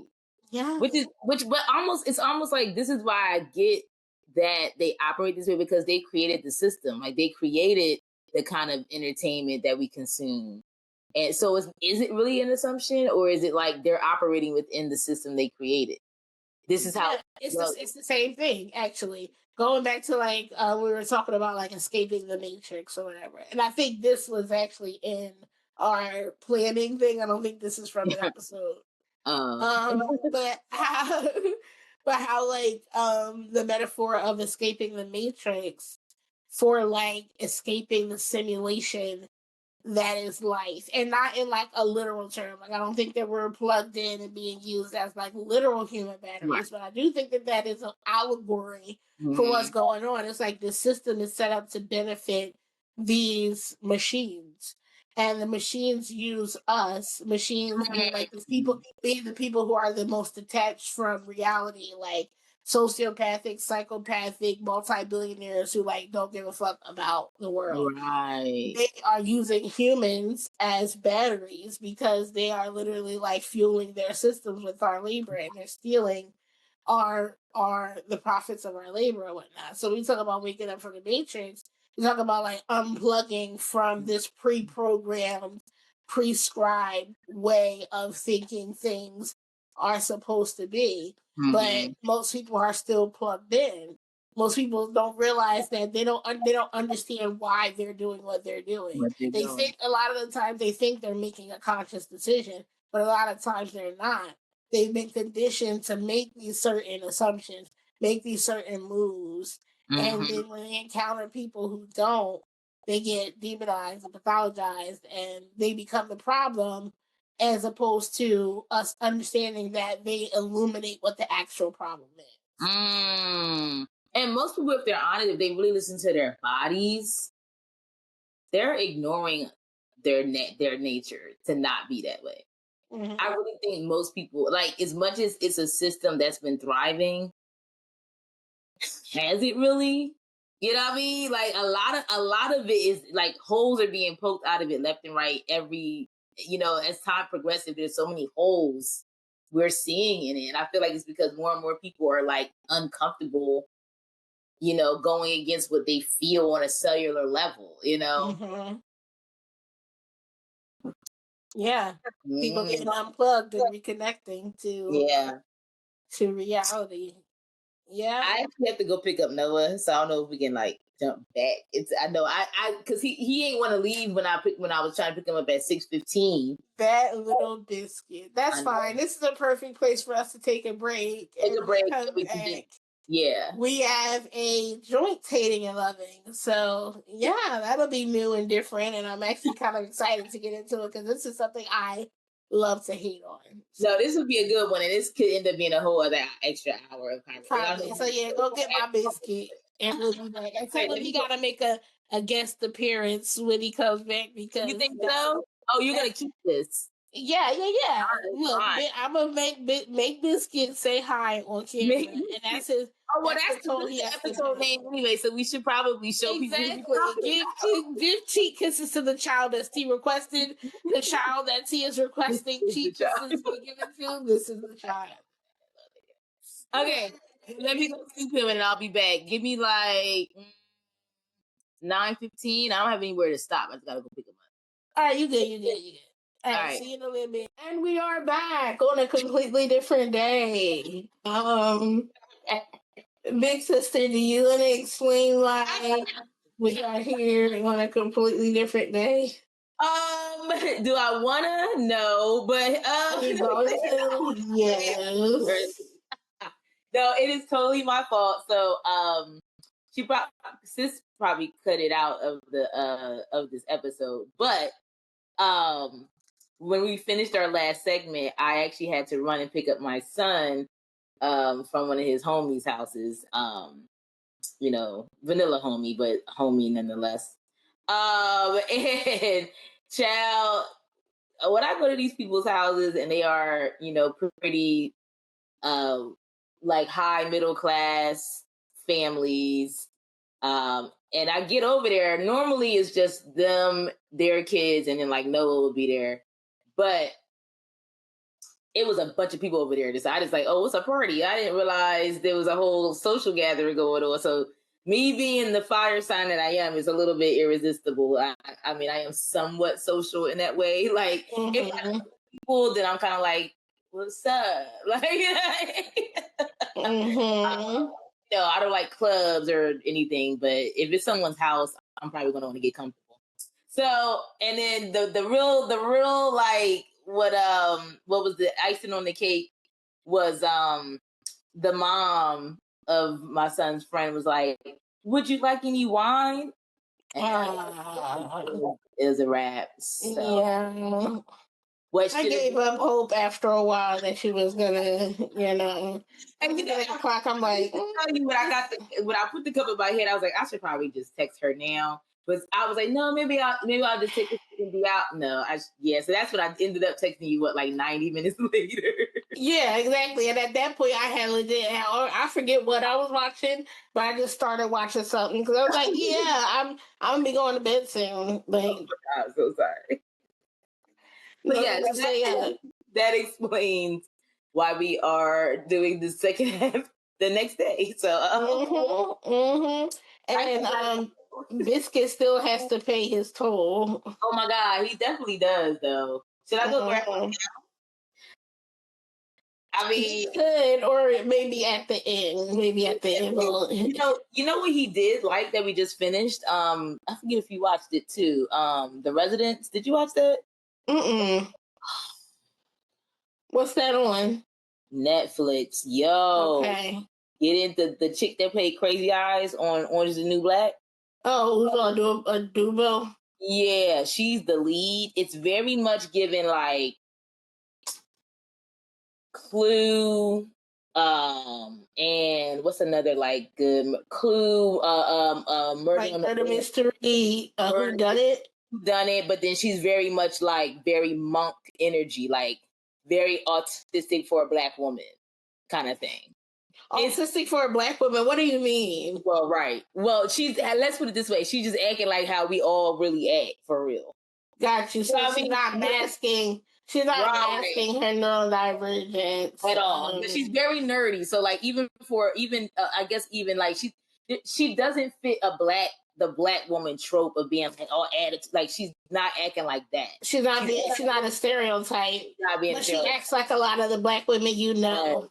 Yes, including a lot of us are neurospice. Okay, I get what I'm picking up what you're putting down. You have girl, why? And then what ends up being the answer? Don't get no spoilers. I like to go into shit. No spoilers. And he loved it. Okay. Wow. Biscuit on too. He was asking to watch it. He was like, "Oh, can we watch the next episode?" I'm like, "Damn." So yeah, and it's been nominated. Of course, Homegirl been nominated for hella Emmys. Like she ate. She ate. Like, she's so subtle and perfect how she played the role. Yeah. Anyway, but yeah, that's his stuff now. He love that show. Well, it's a lot of shows that like have been like suggested that I haven't. I still never watched Barry. I know. But you had me when you said Clue, because I love a good murder mystery. Like that's my shit. It's very so that'll help tick it up on the priority list. Because it takes place in the White House. And so there's several rooms. It's good. I would just leave it. Yeah, girl. Okay. Really good. Anyway, so yeah, sorry y'all, but we back and we here and we got y'all. So where we left off was we were going to go into our hating and loving. Now, ordinarily, we each have something that we are either loving to hate, hating to love, straight up hate, straight up love.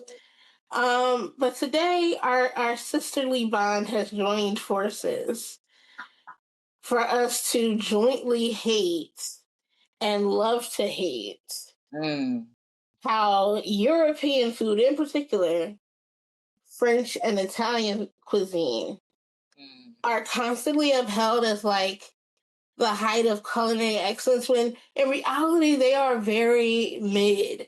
We live in a world with Asian, African, Caribbean, South American cuisines, Southern USA, Southern American, Black American cuisines that are both rich in flavor and history. And for some reason, we're going apeshit over 18,000 ways to mix tomatoes, garlic, onion, and pasta. I mean, be fucking for real.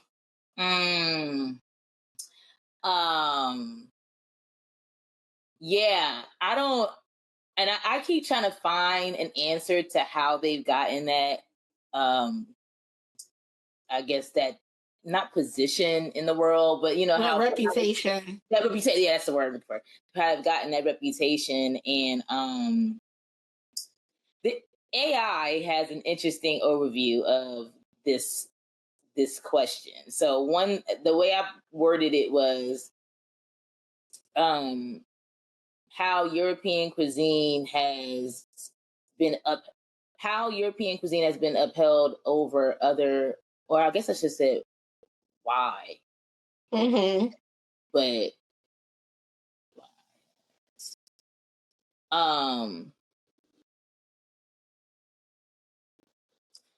that changed the okay. Yes, why has European cuisine been upheld over other cultures' foods? And AI says the summary is European cuisine's prominence isn't due to inherent superiority. Well, that pretty much answers everything for any question we have. Yeah. When it comes to why something is upheld as, but rather a complex interplay of historical, economic, and cultural factors, including colonialism, globalization, and this one is, I don't even know, the development of specific culinary traditions. Like techniques and pasta making, probably. But a lot of other cultures have hella techniques too. Like, this is true. You know what I mean? There are specific ways that they make certain spices and things, and anyway, a combination of spices. While European cuisine has gained global recognition, it's important to acknowledge the rich diversity and value of culinary traditions worldwide. You like they always try to throw in like, well, but even though this is the fact of the matter, we want to acknowledge that we're like, AI be trying to like be PC and shit. Of course, they try to be neutral. It tries to remain neutral. So it's like, although we know that they done, forced this down your throats because of the lie of white supremacy, we know but can't really say that they got you all fucked up and that y'all missing out on the real flavors from around the world if you take all of your advice from Zagat and Michelin.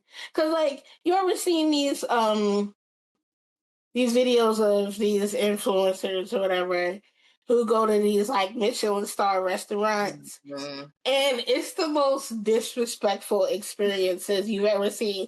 It's like deconstructed dessert where they like a server literally pours something in your hand and you're supposed to lick it, and that's part of this like This is for tactile real? experience. Yes, it's part of this like tactile experience. I'm like, I'm not paying $2,000-$3,000 to dine somewhere that includes licking my fucking hands. I'm not a cat. I'm not a Also, cat. isn't that wouldn't they say that's what a bunch of savages do is eat out their hands? And now they make you pay $2,000-$3,000 for you to go sit up in somebody's fucking restaurant and they can pour dessert sand and foam into your fucking hand, and you're supposed to lick it, lap it up like you're a fucking house cat. And I'm just like, or it'd be like, this deconstructed tomato salad. This is a real one that I saw too, where they bring out a whole tomato, a knife, some olive oil, and some salt, and you're supposed to cut the tomato up yourself, drizzle the olive oil on and the salt, and like people are like, this is such a luxurious experience. You I'm gotta like, be fucking kidding me. Where did you see this? Where did you see this? of course. Oh my! This wasn't a joke. No, it wasn't a joke. This was not satire. These are real motherfuckers who thought that they were being inspiration porn. Like, like basically like, I'm rich and you're poor. I get to do these amazing things. And they are stupid. Like, how dumb do you have, like, how detached and removed from everyday life do you have to be to think that you are hashtag goals because you go to a restaurant and spend an absorbent amount of money to do nothing. I could go right now and cut up a fucking tomato, pour some really good extra virgin olive oil on it, some really good organic sea salt, and it would have cost me in the long run like probably a grand total of $1 in groceries. Bitch, yeah, I mean, there's people mad. There's people poorer than us that probably could grow tomatoes in their own backyard and do the same shit. Literally not spend a dime. Exactly. You know what I mean? They're making money off of it because they selling them shits. That is remarkable. And I don't mean that in a good way. Right. It's outrageous. But yeah, it'd be a lot of these, European, standard approved type of places that do that shit. Like you don't see, a Senegalese or a Ghanaian restaurant doing some bullshit like that. And they don't need to. A lot of times the places with the best food will often have what? The worst service. Why? Because their product will keep niggas coming. They're like, listen, this is true. Put it on a paper plate. I don't even give a fuck. I don't care if it's auntie somebody and her yelling ass in the back. That's how you know it's good. That's how you know it's good. A lot of times. That trope about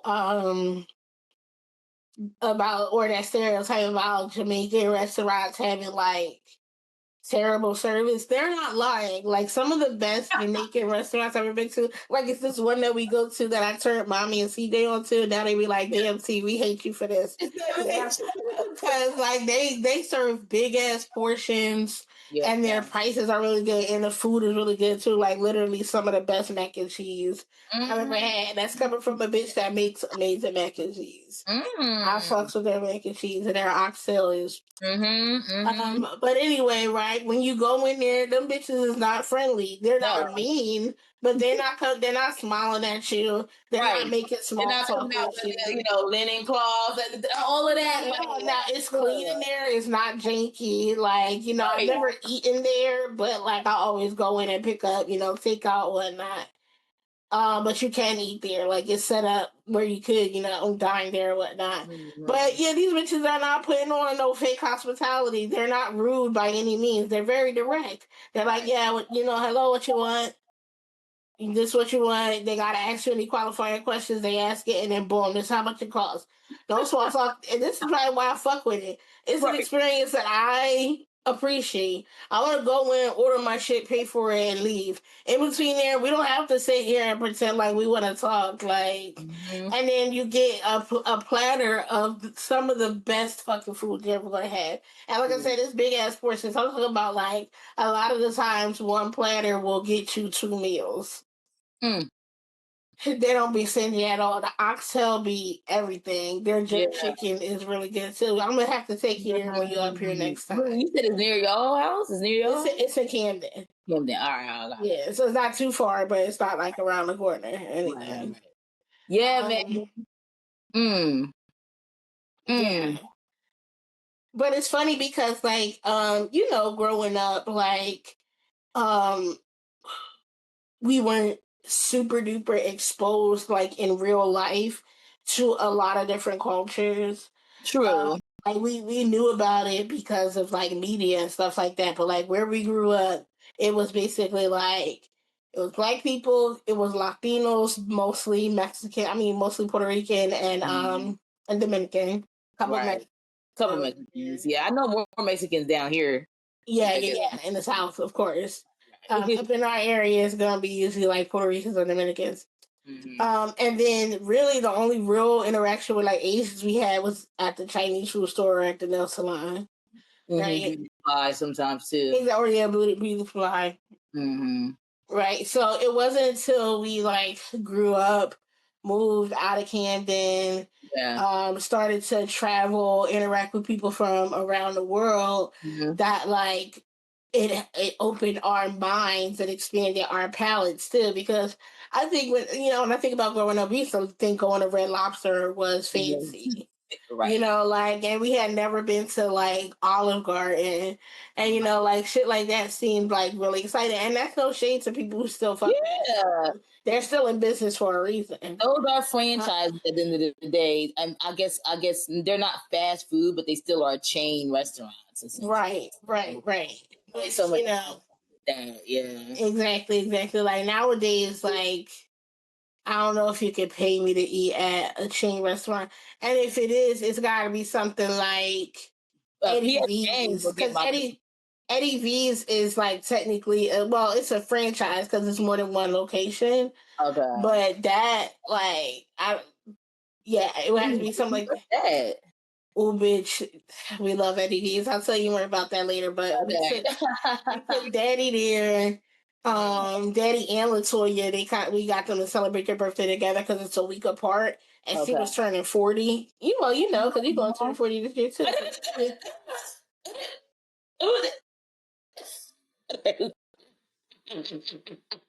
I mean, okay, and the food is good. Okay, great. The food is amazing. The service is great. So we took mommy there for Mother's Day for brunch. So this is like a Red Lobster type place, but higher quality. But okay, it's not Red Lobster type. Oh. It's literally like the waiters walk around with like white coats and ties, and you get a steamed towel that they squirt fresh lemon on to like clean your hands after a couple of this sound bougie. What? It is, and it's lovely, and it's worth it. Yeah, okay. But anyway, that's the kind of shit that I like to eat at. Not all the time, obviously, but if you want to say like the quote unquote lowest, a PF Chang's, even though I haven't been there in a while, or Maggiano's. Oh yeah, I mess with Maggiano's. Like they still Olive Garden any day. Oh yeah, I haven't eaten at Olive Garden since college, and I only ate there because one of my friends was a waitress there, and so we went with a bunch of our friends and like requested her as our server and like made sure she got hooked up type shit. Right. But that's it. But yeah, like if I'm craving like fast food Italian, I'll go to Maggiano's. And honestly, to be honest, the only things I really order at Maggiano's are their zucchini fries and their butter cake. I don't know if I've ever had that. Maybe. It's incredible. It's incredible. Okay. But the zucchini fries are really good. But anyway, let's get back on something. So Yeah, so like so growing up, we always thought that like those places were like the epitome of fanciness, and then we would hear French food. It's like, oh my god, yeah, French food has got to be fancy, right? Yeah. So what was it, in 2021, summer 2021? I actually went to France. Now, granted, I was in Paris and I was only there for 3 days, but my first day, I wasn't anywhere near like the touristy area, which is like Right. a good tip for when people are traveling. Like, don't eat in touristy areas if you want authentic experiences. Like, you can even just go like a couple blocks away from like the touristy area, but a lot of the food that is like near, like popular tourist sites in a lot of these cities are very Americanized. And are, yeah, like geared toward the American palate and aren't like an accurate representation of the food where you are. Mhm. So that's why I bring up like on the first day I wasn't close to any of the touristy stuff. I was actually, a couple miles away because I was staying in a hotel in Paris, but not like in the Mhm. center of everything, right? So I found this restaurant that had decent ratings on like Yelp or something like that, and it was only like a 10-minute walk from my hotel.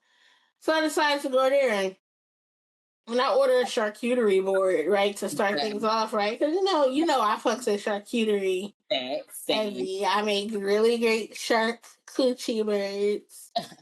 Um, and it was the weakest thing I've ever seen. It was like I can't remember. It was like a little bit of cheese, some crackers, like one type of meat, and then this thing that I thought was pate. But then when I bit it, if I found out it was just straight up butter. I'm like, What? what kind of fucking charcuterie plate is this? Like, I make better charcuterie plates than this. So I was like, Yeah, whatever. dude. And by the time that came out, I had already put my order in for my dinner, and I just ordered something, something simple. I was like, I wanted a steak, medium, Mm. as a medium well, and it came with potatoes and green beans, right? Steak was mad undercooked, Mm. and I had my friend Francine with me who speaks French, so I know, or I'm quite sure she ordered it correctly. Right. But I felt some kind of way sending it back, but I'm like, I don't really want to pay for this if I can't eat it because it's like, What was it again that she got?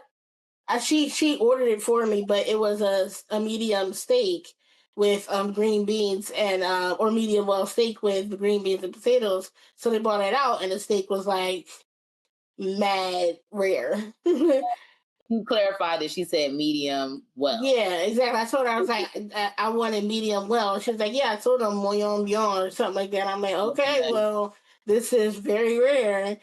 And then the potatoes and the green beans had no flavor. It was like they didn't put any salt or pepper on them or nothing.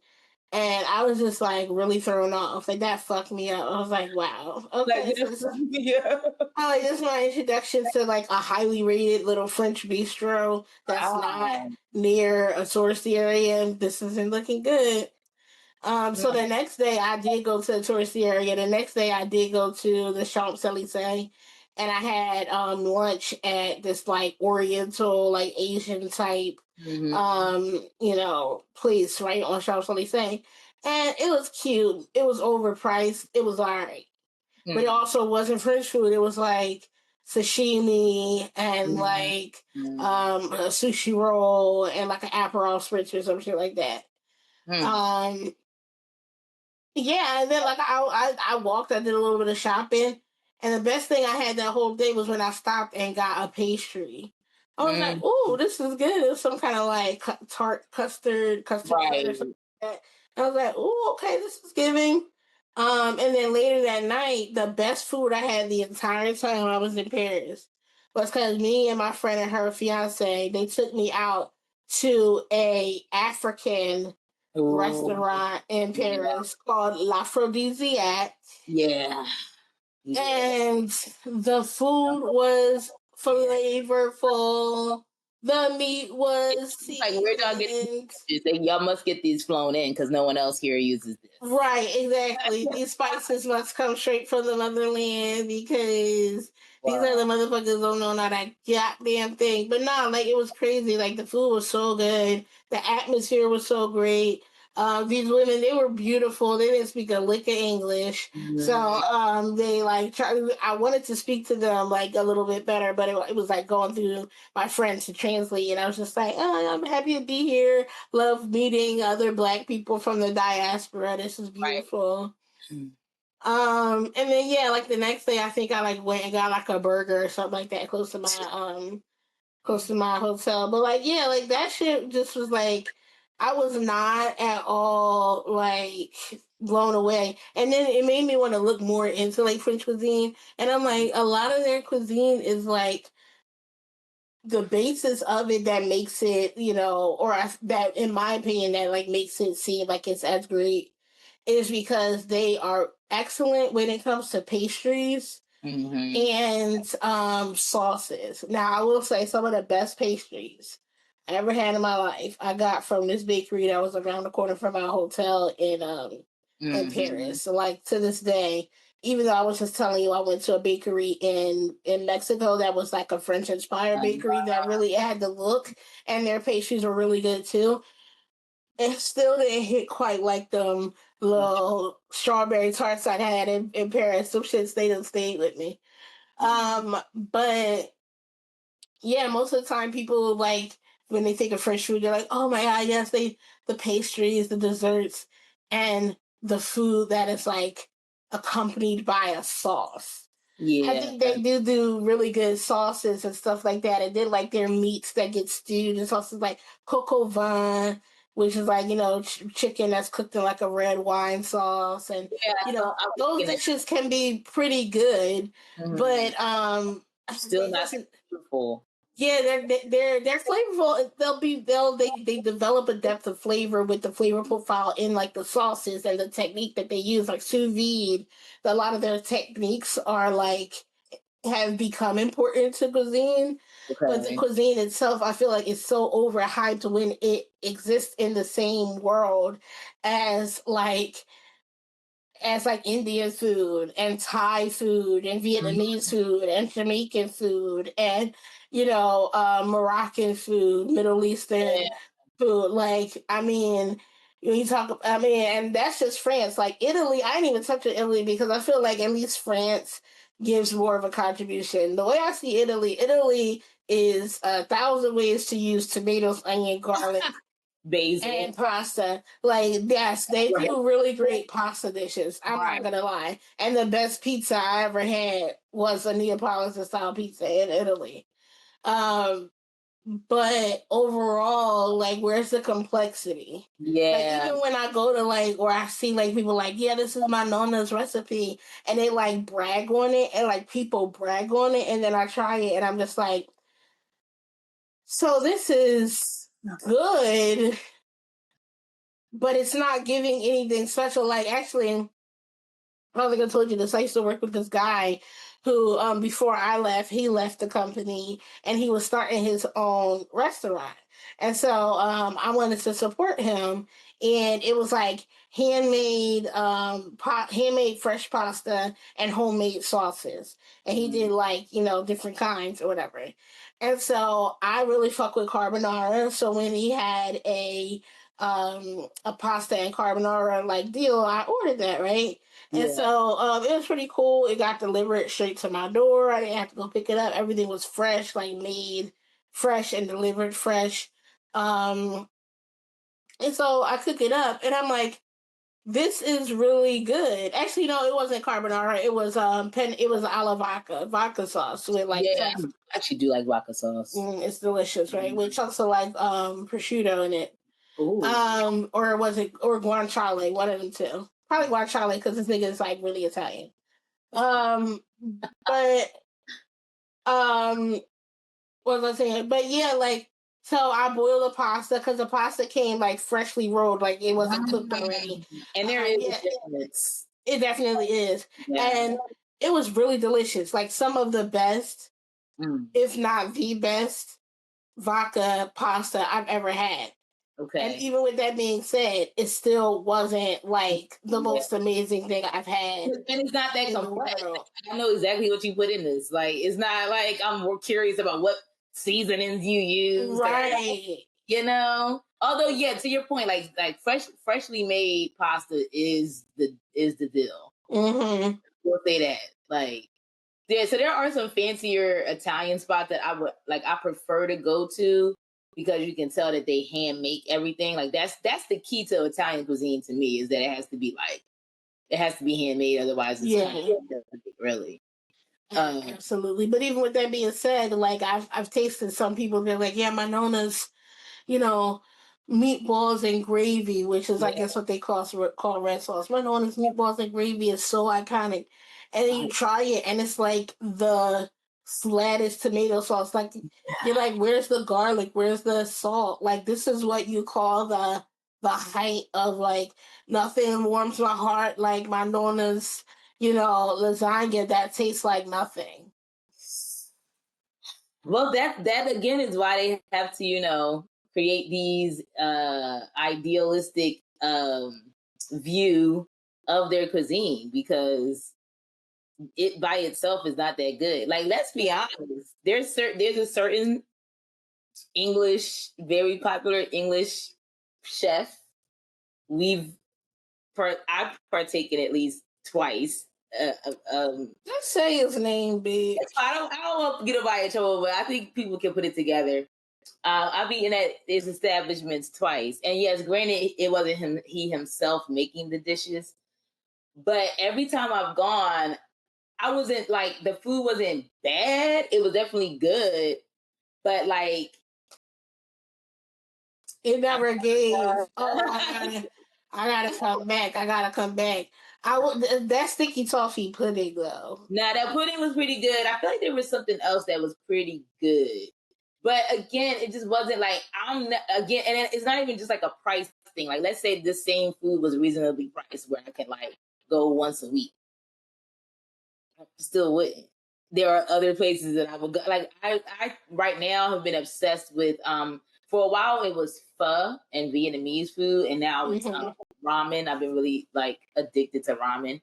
And I don't know, like, Asian flavor palette is just so complex to me. Mm-hmm. Um yeah, something about, I don't know, the way that they use ginger and whatever they do to make that broth, and different types of broths that they make.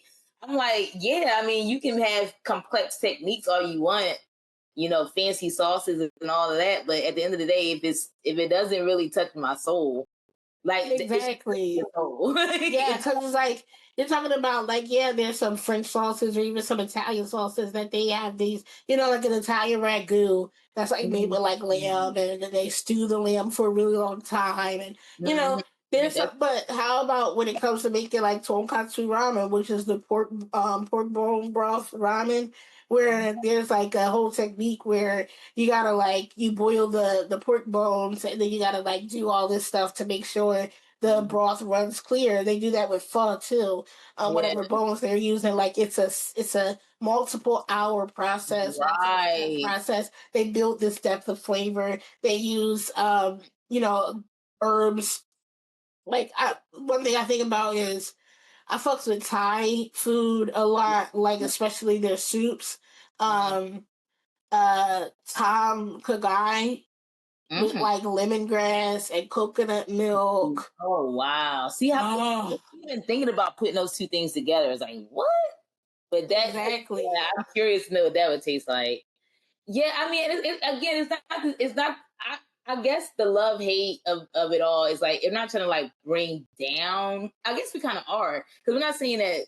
I'm not saying, or I don't think we're saying that European cuisine is beneath anyone else's. It's just been put on a pedestal unnecessarily above others. Exactly. Exactly. Yeah. Because it's like, look, if your favorite food is lasagna, meatballs, sauce, ratatouille, which I actually fuck with ratatouille. I need to try that. Curious. Yeah, I love ratatouille. It's really good. Or or coco vin, which again I fucks with. But even if it's something Or real, shepherd pie, even though that's kind of a weird one. Ain't shepherd pie like raw meat in a pie? Isn't it something weird like no, they cook it.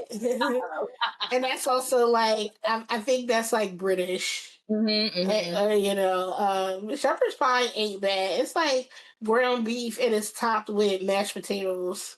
Okay. And it's like baked into pie, so it's like you know, kind of regular. What's the thing mommy like that's British though that she keep getting? Oh, beef Wellington. Yeah, that's what I was gonna say. The thing at Gordon, because we were talking about Gordon Ramsay. I'm just gonna say it. Oh, yeah. So that's that's our mom's mentor, her cooking mentor, and so he has 3 restaurants up in the New Jersey area, all in Atlantic City. I've been to all 3. And you're right, like they're great service. The food is great. It's good. Nothing has ever been bad.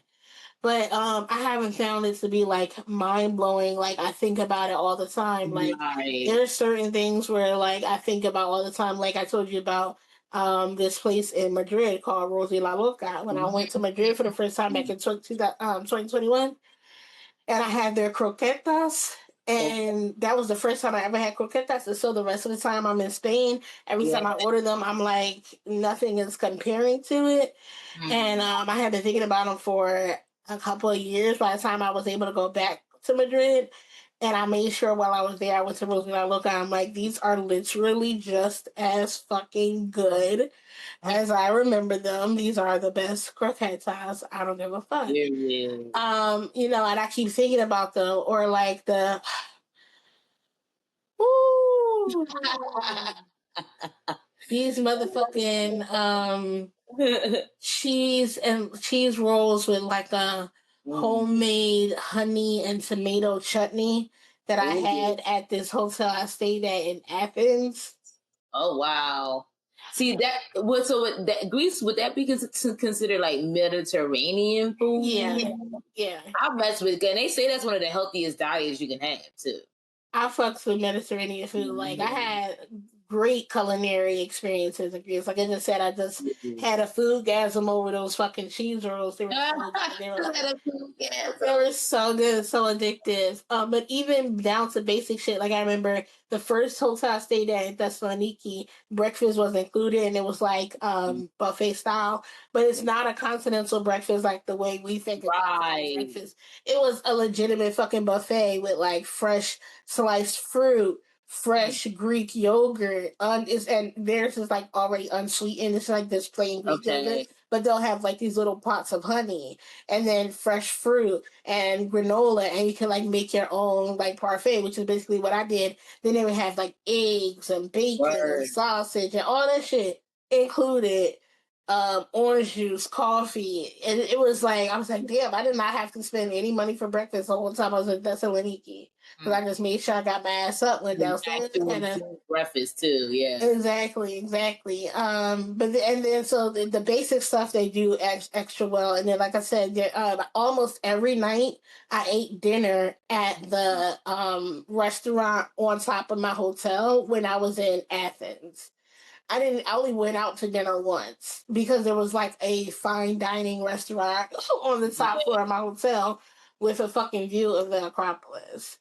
And everything I ate there was amazing. I took mad pictures, all their food, the lamb chops, the shrimp, the salmon, everything was amazing. So Greece, even though it's in Europe, I don't lump that in there. I wouldn't lump her in there either. Yeah, Greece should surpass. Same thing with like some things when it comes to like Spanish cuisine. Like Spanish tapas are like very, very good. Like not all of them, obviously, but like they have like croquetas are on tapas. They have a lot of seafood and Mediterranean influence because of they touch the Mediterranean Sea as well. But yeah, I have to say, like, once I started getting out there and actually trying stuff, I went to Morocco. And I got to eat in the actual countries. Like, I still fuck with a lot of foods that I haven't been to those countries, like, even in America. So I can't even imagine. If I love Ethiopian food. Never been to Ethiopia, but there's a restaurant or two here that I'm like, that's squishy bread that they use. I'll be like, ooh. I forget what it's called. What is that called? Yeah. It's so unique though. Like where do you see bread like that anywhere? It's like spongy, right? Yeah, it's a spongy and you use it to like pick up stuff. I can't remember the name of it, but is it Indira? Nari or deer, something like that. I think that's You look at it. You know it. Yeah, Man. Nari or Nari, something like that. Injera. How you spell it? Injera. Yeah, that John is good. I can eat it. That's another thing I'll have an obsession with for like a couple weeks. But their spices are very like that's what I'm saying. I'm just like, just put some respect on these other people, because like the way that y'all literally, that's the whole reason we almost have colonizations, because y'all went like we were taught motherfuckers got on whole ships to go get spices from other countries that they refuse to use. Like, that's what blows me about it. It's like, so y'all killed a bunch of people for spices y'all don't even use, then disrespect our food anyway. Right. And then this is how, they stay moving the goalposts, because it's like, before, when seasonings were rare and like a symbol of the upper crust, like they had like heavily spiced, food as a way to show like, oh yeah, we got them quates.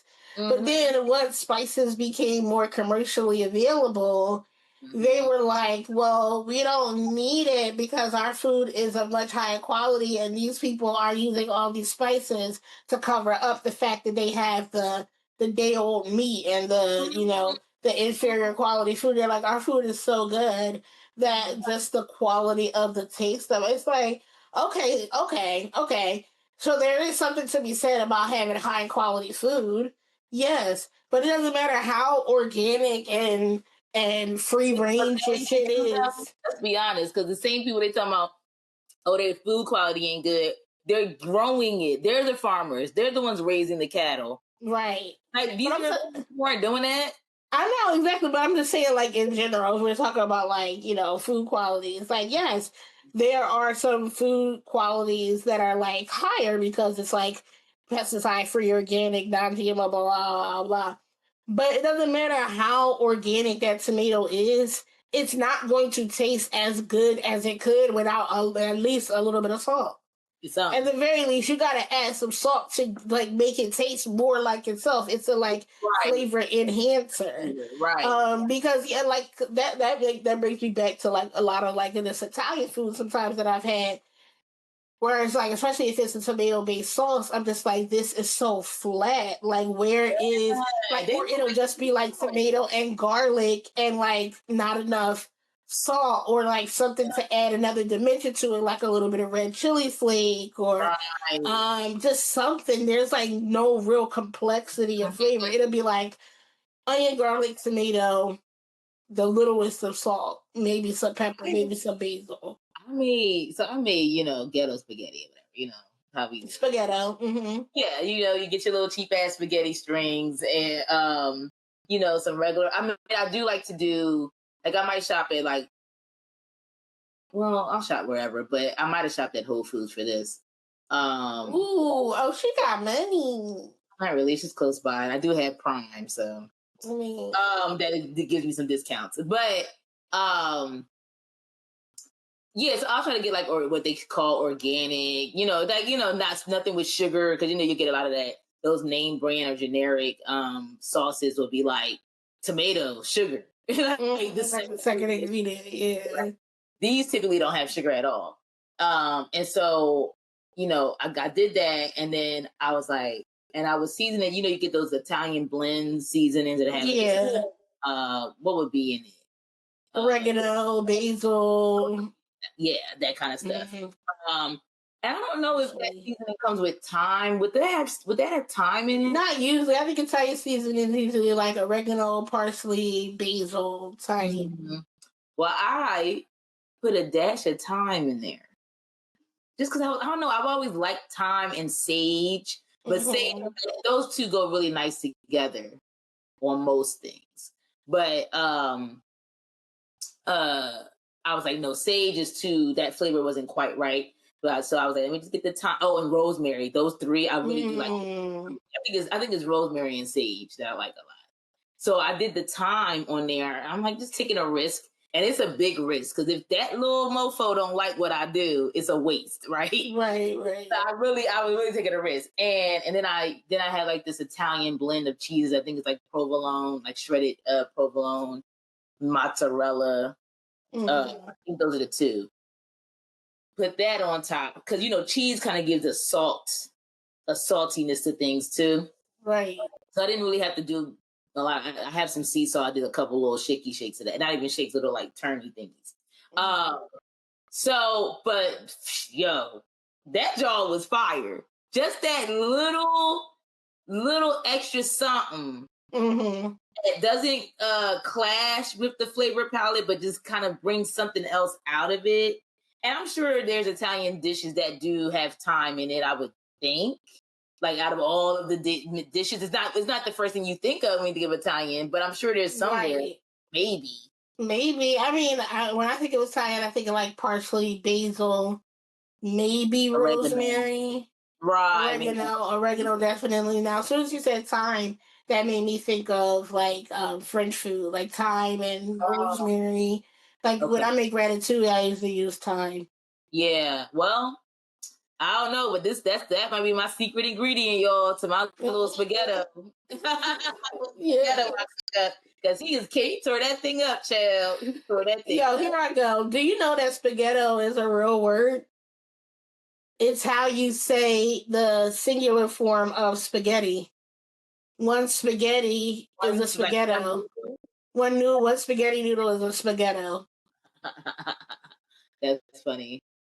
Well, yeah, I guess it's a bougie spaghetti, a little bit. I guess. Spagooty. Spagooty. Spagooty. Yeah, he loved that jaw too. And and I pride myself on that kind of stuff because unlike how we've known spaghetti to be with people adding sugar to the sauce, that is the most diabetes ass thing. Like that's a nigga thing. I will say that because who was it? Was it Mr. V? I think it was Mr. V who was like insulted at the idea of adding sugar to pasta sauce. Mr. V was a very Italian teacher we had at high school who taught Italian as well as Spanish. Yeah, Mr. V taught like Spanish 1, I think. I did not know that. Child, I had Italian that whole time I was there. Maybe I had 1 year of Spanish, and I can't speak any of that. So yeah, I speak more Italian than you, and I only know a couple phrases. Yeah, I was really good at taking tests though. Like I really did well for someone who couldn't tell you shit from high school. No shade, and also this is going off topic, but that goes into like a lot of what we like said.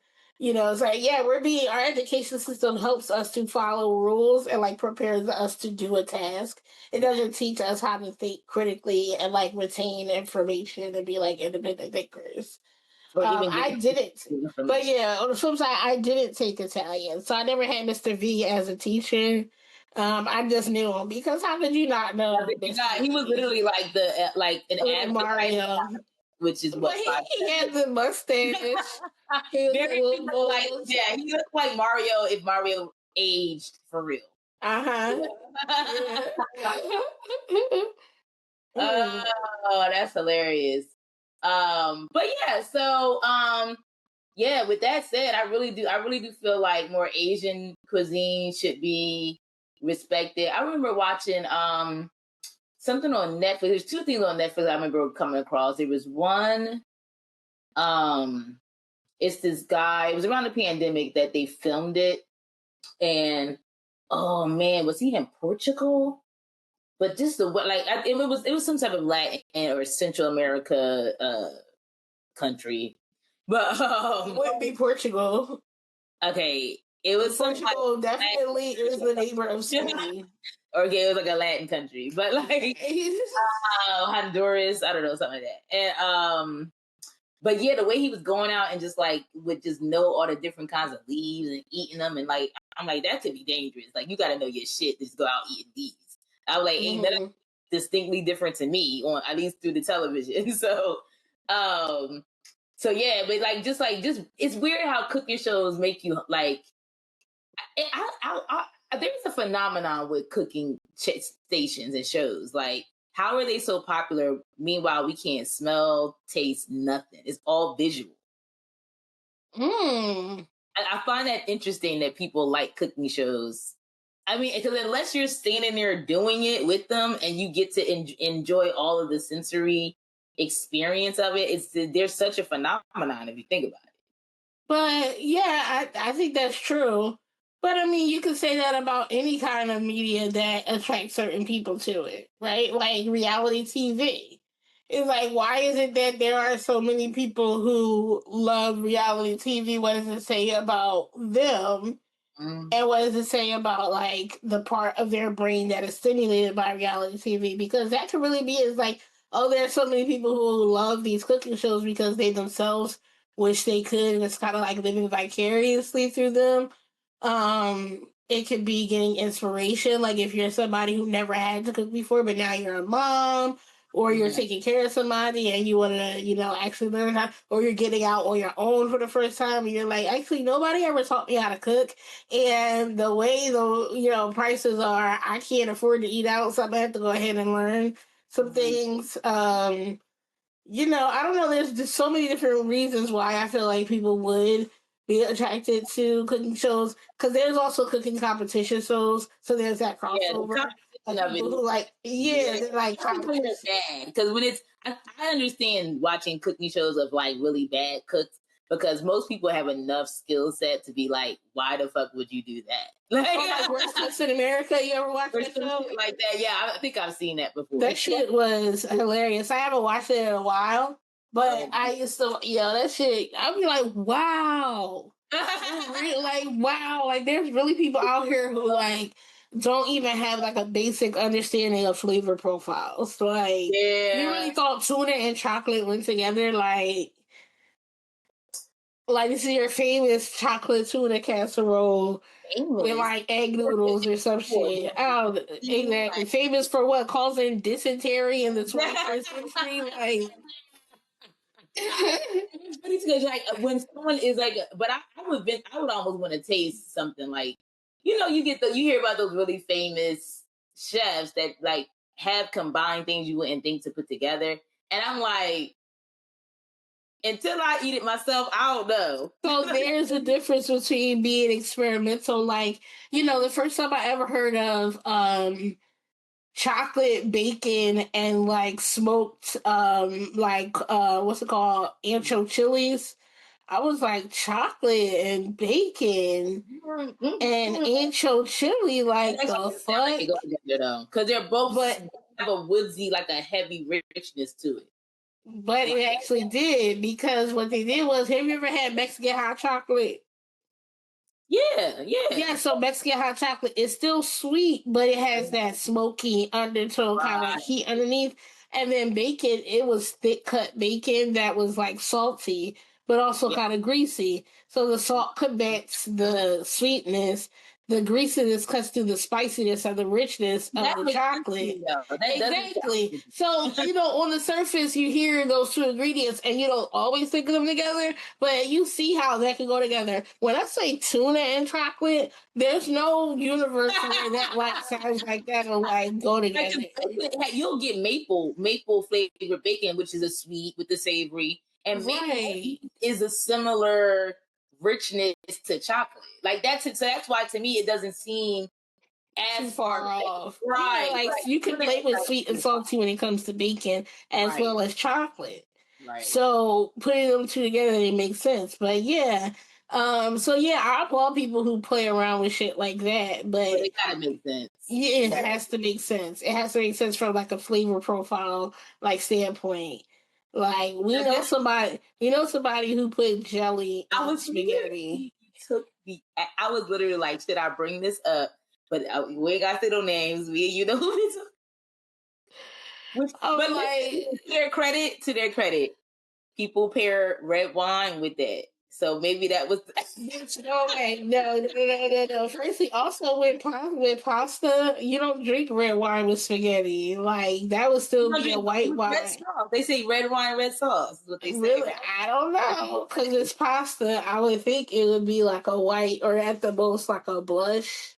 No, this is how I do it: red meat, red wine; white meat, white wine, including fish, pork, and chicken. That's what they said. Yes. So, but if you're doing a red sauce, even if it's like a chicken parm, but it's red, they feel like that would go better with a white, like a crisp white. You probably are right though. Okay. You probably are very right. It would probably be like a rich white, like a Chardonnay or something like that. Yeah, maybe. Like something crisp and dry, not anything sweet. Like I feel like that would go well with like a lot of red sauces, but you know, I'm not a sommelier. Yeah, well, that's it. Yeah, I got spoiled with my my boss friend that was a wine buyer. Mm-hmm. She definitely like. I still will drink like Boda Box or whatever because like I drink, so like is whatever. Like, to some extent, like Woodbridge and like what's that Rex with the big ass chicken on it. What? That is the bottom. Like you might as well drink gasoline. Like I don't even know what this chicken and pico de gallo looking at. I don't know what you're talking about. But no, back to what you was bringing up. It's so crazy how this conversation has gotten into like several different arenas. So this is how we talk. This is how we talk, y'all. Welcome. But so you were saying how like you compared the psychology of people who are drawn to cooking shows to the psychology of people drawn to or being drawn to reality shows, which I think that's interesting. Yeah, I'm not saying that they're the same. I'm just saying that because like you could look at it, it's like, hey, there are certain people drawn to certain kinds of TV shows. The psychology too. Yeah. I'm not saying that they're the same, like the same kind of people or the same psychology that motivates you to watch cooking shows is the same that, you know, encourages you to watch reality shows. I'm not saying that. Yeah, I'm saying just like there's different types of cooking shows too, because here's the thing. When I watch cooking or anything about cooking, specifically, like there's a series on Netflix, which now I really want to watch this series, but it's not just this series is not just, oh hey, I'm in my kitchen and here's some recipes and I'm gonna cook it for you, right? I feel like that is actually a more similar psychology to reality because they're just watching somebody do something that like is just something people do, cook. You know what I'm saying? Yeah. You're watching other people engage in relationships or some kind of perceived depiction of such. Right. Whereas the cooking shows that I like is it kind of goes more in depth. So like when I was bringing up the guy in Honduras or wherever he was, I was intrigued by the fact that he could go out and look at these things, taste it, know what it was. I'm like, it's like the behind the scenes of cooking that I was intrigued by more so. Mm-hmm. And in that particular show, they were also talking about like the struggles he was having with the pandemic, and now he had to kind of reinvent so it was almost more of an artistic way that I was seeing it. I was like, I'm into the artistry and the business of what cooking involves. A little more nuance, a little more rich. Like that's what I'm really drawn to. Is some history too. Like he was talking about like why there's certain things that grow on that land.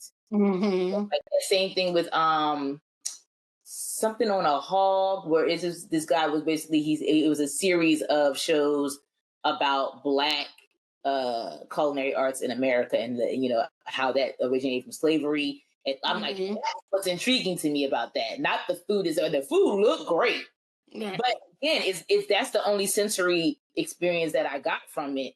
So I have to be enjoying it in a different in multiple other ways since I don't have the smell and the taste. Like for me, I have to be enjoying it because of the history and like the information that I'm being given and Right. the artistry of it too. Like there's art. That's why it's called culinary art. Like there's artistry and I'm an artist. So I'm drawn to it in that way where like it feels like cooking shows the way that we know it and reality shows are a similar psychology because it's almost very voyeuristic and like a living through those people versus like the other way of taking in that information. I don't know. While you were talking, it made me think like, like even within the groups of people who are attracted to certain type of things, there could be separate motivations because I like cooking shows. Not a lot. Honestly, being a fat bitch, you would think I love cooking shows. But when I do watch cooking shows, they're almost always competitions. And that's the same way with me when it comes to reality shows. I'm not a reality show kind of girl unless it's a competition like Big Brother. When we were growing up, I would watch like Road Rules and, competition shows like that. Like before we started recording today, I was watching Jeopardy. Like, I used to watch America's Next Top Model. Like that was the only kind of reality shows that I would watch are competitions. And it's kind of the same way with food shows, like, the Great American Food Truck Race or like Worst Cooks in America and things like that. And it's because for me, I like to learn. I like to get better at things, or I like to try to figure out who's going to be able to win certain things. It's like a game to me to watch these games getting played, and that's intriguing to me. Somebody who has a analytical mind, who thrives on information and puzzles, and that's the shit that I do in my free time. Like I literally do like quizzes and like watch Jeopardy like in my fucking free time because like my brain loves like challenges and solving problems. So yeah, I think even within the group of people who's like the same thing, they can like it for different reasons and like separate things within that genre. Yeah. And also it actually makes me wonder if like I don't know. I'd have to now. I'm thinking that this could be another topic for another day. But like, it's making me wonder if that is the psychology even behind like entertainment. Because like even what we're talking about, it's like we brought up 3 different ways to engage people who like food, right? Mm-hmm. But which is almost everybody. Like, I mean, you have to eat, but some people, I would imagine people enjoy eating to some extent too. Mm-hmm. So. But like there was 3 categories we just brought up. There's like in what I would call voyeuristic. I'm just flying a wall watching you cook or whatever, right? Mm-hmm.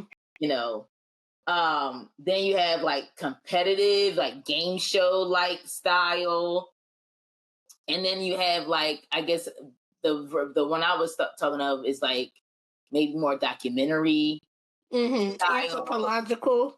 Yeah, that kind of thing. And I'm wondering, like, okay, are those at least 3 out of maybe there's more? I just thought of a 4th one. Yeah. Aspirational. Do you know Nara Smith? No. My husband was hungry, so I decided to make sourdough bread from scratch. So I went to my kitchen and got the sourdough starter. That shit is satirical to me. No, that bitch is ridiculous. For the trad wives, like, let's be honest. Right, like this bitch will be in like a full like ball gown cooking and not a drop gets on her and she makes everything from scratch. I'm like I can't even like drink coffee most days without getting a little bit of stuff. And you cooking, you making stuff from scratch in a porcelain white wedding dress. Right. What the fuck planet is this? She's not from Earth. And live though, because it's so funny. I know, me too. She like my kids were craving fruit roll ups, so I went out to our garden and picked fresh fruits. And pureed them into strawberries and shit. Get the fuck out of here. She made boba from scratch. She made toothpaste from scratch. I'm confused. Is this woman for real though? Because she's really making this shit, right? Is she for real? You know what? We're gonna talk about Nara Smith and her whole thing at some other point. Another one. We stopped talking about period. The whole trash because I really believe there are motherfuckers out there that really think that's a real kind of person. And maybe it is. Maybe that could be our watch and dancer for next week, because we have definitely gone off the rails with our hating or loving. Let's end it with this. So you said your current obsession is ramen. It is. I would say my current obsession is like Thai curry, like curry and coconut kind of flavor. Curry is to be studied. There's so many types of curry. You got Indian curry, you got Caribbean, like Jamaican curry, you got Thai curry, you got Japanese curry. They're not the same thing. They're not the same. Wow. They're not the same thing. And I fucks with curry, any kind of curry. Every kind of curry I've had, I fucks with. So maybe we gotta look into curry. But yeah, Thai curry, like a red Thai curry with like chicken and shrimp with like some coconut rice. But what is just curry? Because the thing about when you hear curry and the fact that there are so many ways to do it, I'm like, well, what's just curry? Because like, you know what I mean? Like there's all these almost like curry is a blend of things too. Like, well, curry, every curry that I think of is multiple spices. Multiple spices, right? So I don't know what is curry.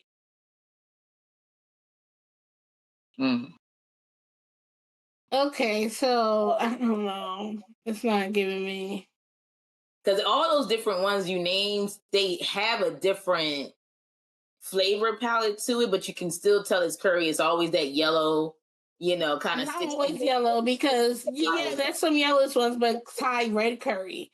Oh, like I made that from scratch, and I forget what gave it the red color. It might have been tomato paste. But I remember I got all the ingredients from the Asian market and made it with like actual palm sugar. And then you have Thai green curry, you have yellow curry, and then like when I think of Japanese curry, it's like a thick, it's a thicker kind of sauce that goes on usually like a pork cutlet, like a katsu. But this I think might be a good like general definition of curry.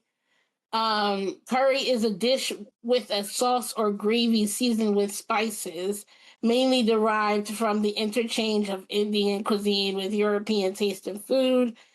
Many dishes that would be described as curry are found in the native cuisines of countries like Southeast Asia and East Asia.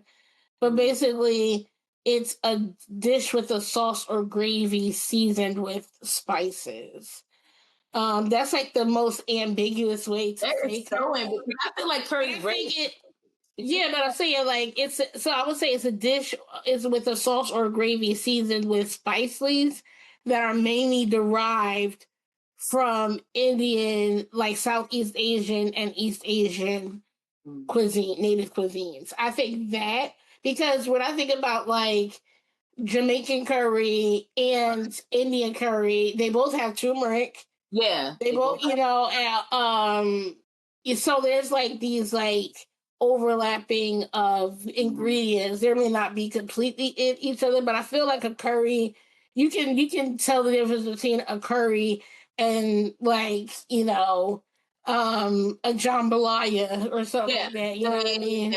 Yeah. Or a roux, like a roux, and like that's a whole different flavor palette and shit. Exactly. Okay. So anyway, I love a good curry. To me, that's comfort food. Same. And it also can have a sweetness too. Like I've done things where I think I did a coconut curry before. I've done coconut curry shrimp before. And then, the coconut kind of sweetens it, but I would also put like some ground ginger in there, and it like blends well with curry. It's funny. That's what I had for dinner last night. After we didn't reconnect, I had already had some coconut curry sauce that I had made. And so I threw some chicken breast in there and cooked it in the sauce. And then I had a pack of my coconut jasmine rice. So, yes, that's coconut jasmine rice with some coconut curry chicken. I fucked that shit up. But yeah, actually, because like I said, we done ran the gamut. We stopped talking about what we were talking about. And let's just end it here because it's going to be a long episode. It's going to be another Franken episode. I know, right? It's the freaking episode part 2. But all right, big sister, as always, it's great talking to you. Talking to you. Oh, is this our official ending right here? Yeah, well, yeah, thank you everybody for stopping by, and we will catch you guys next week. Bye. Bye.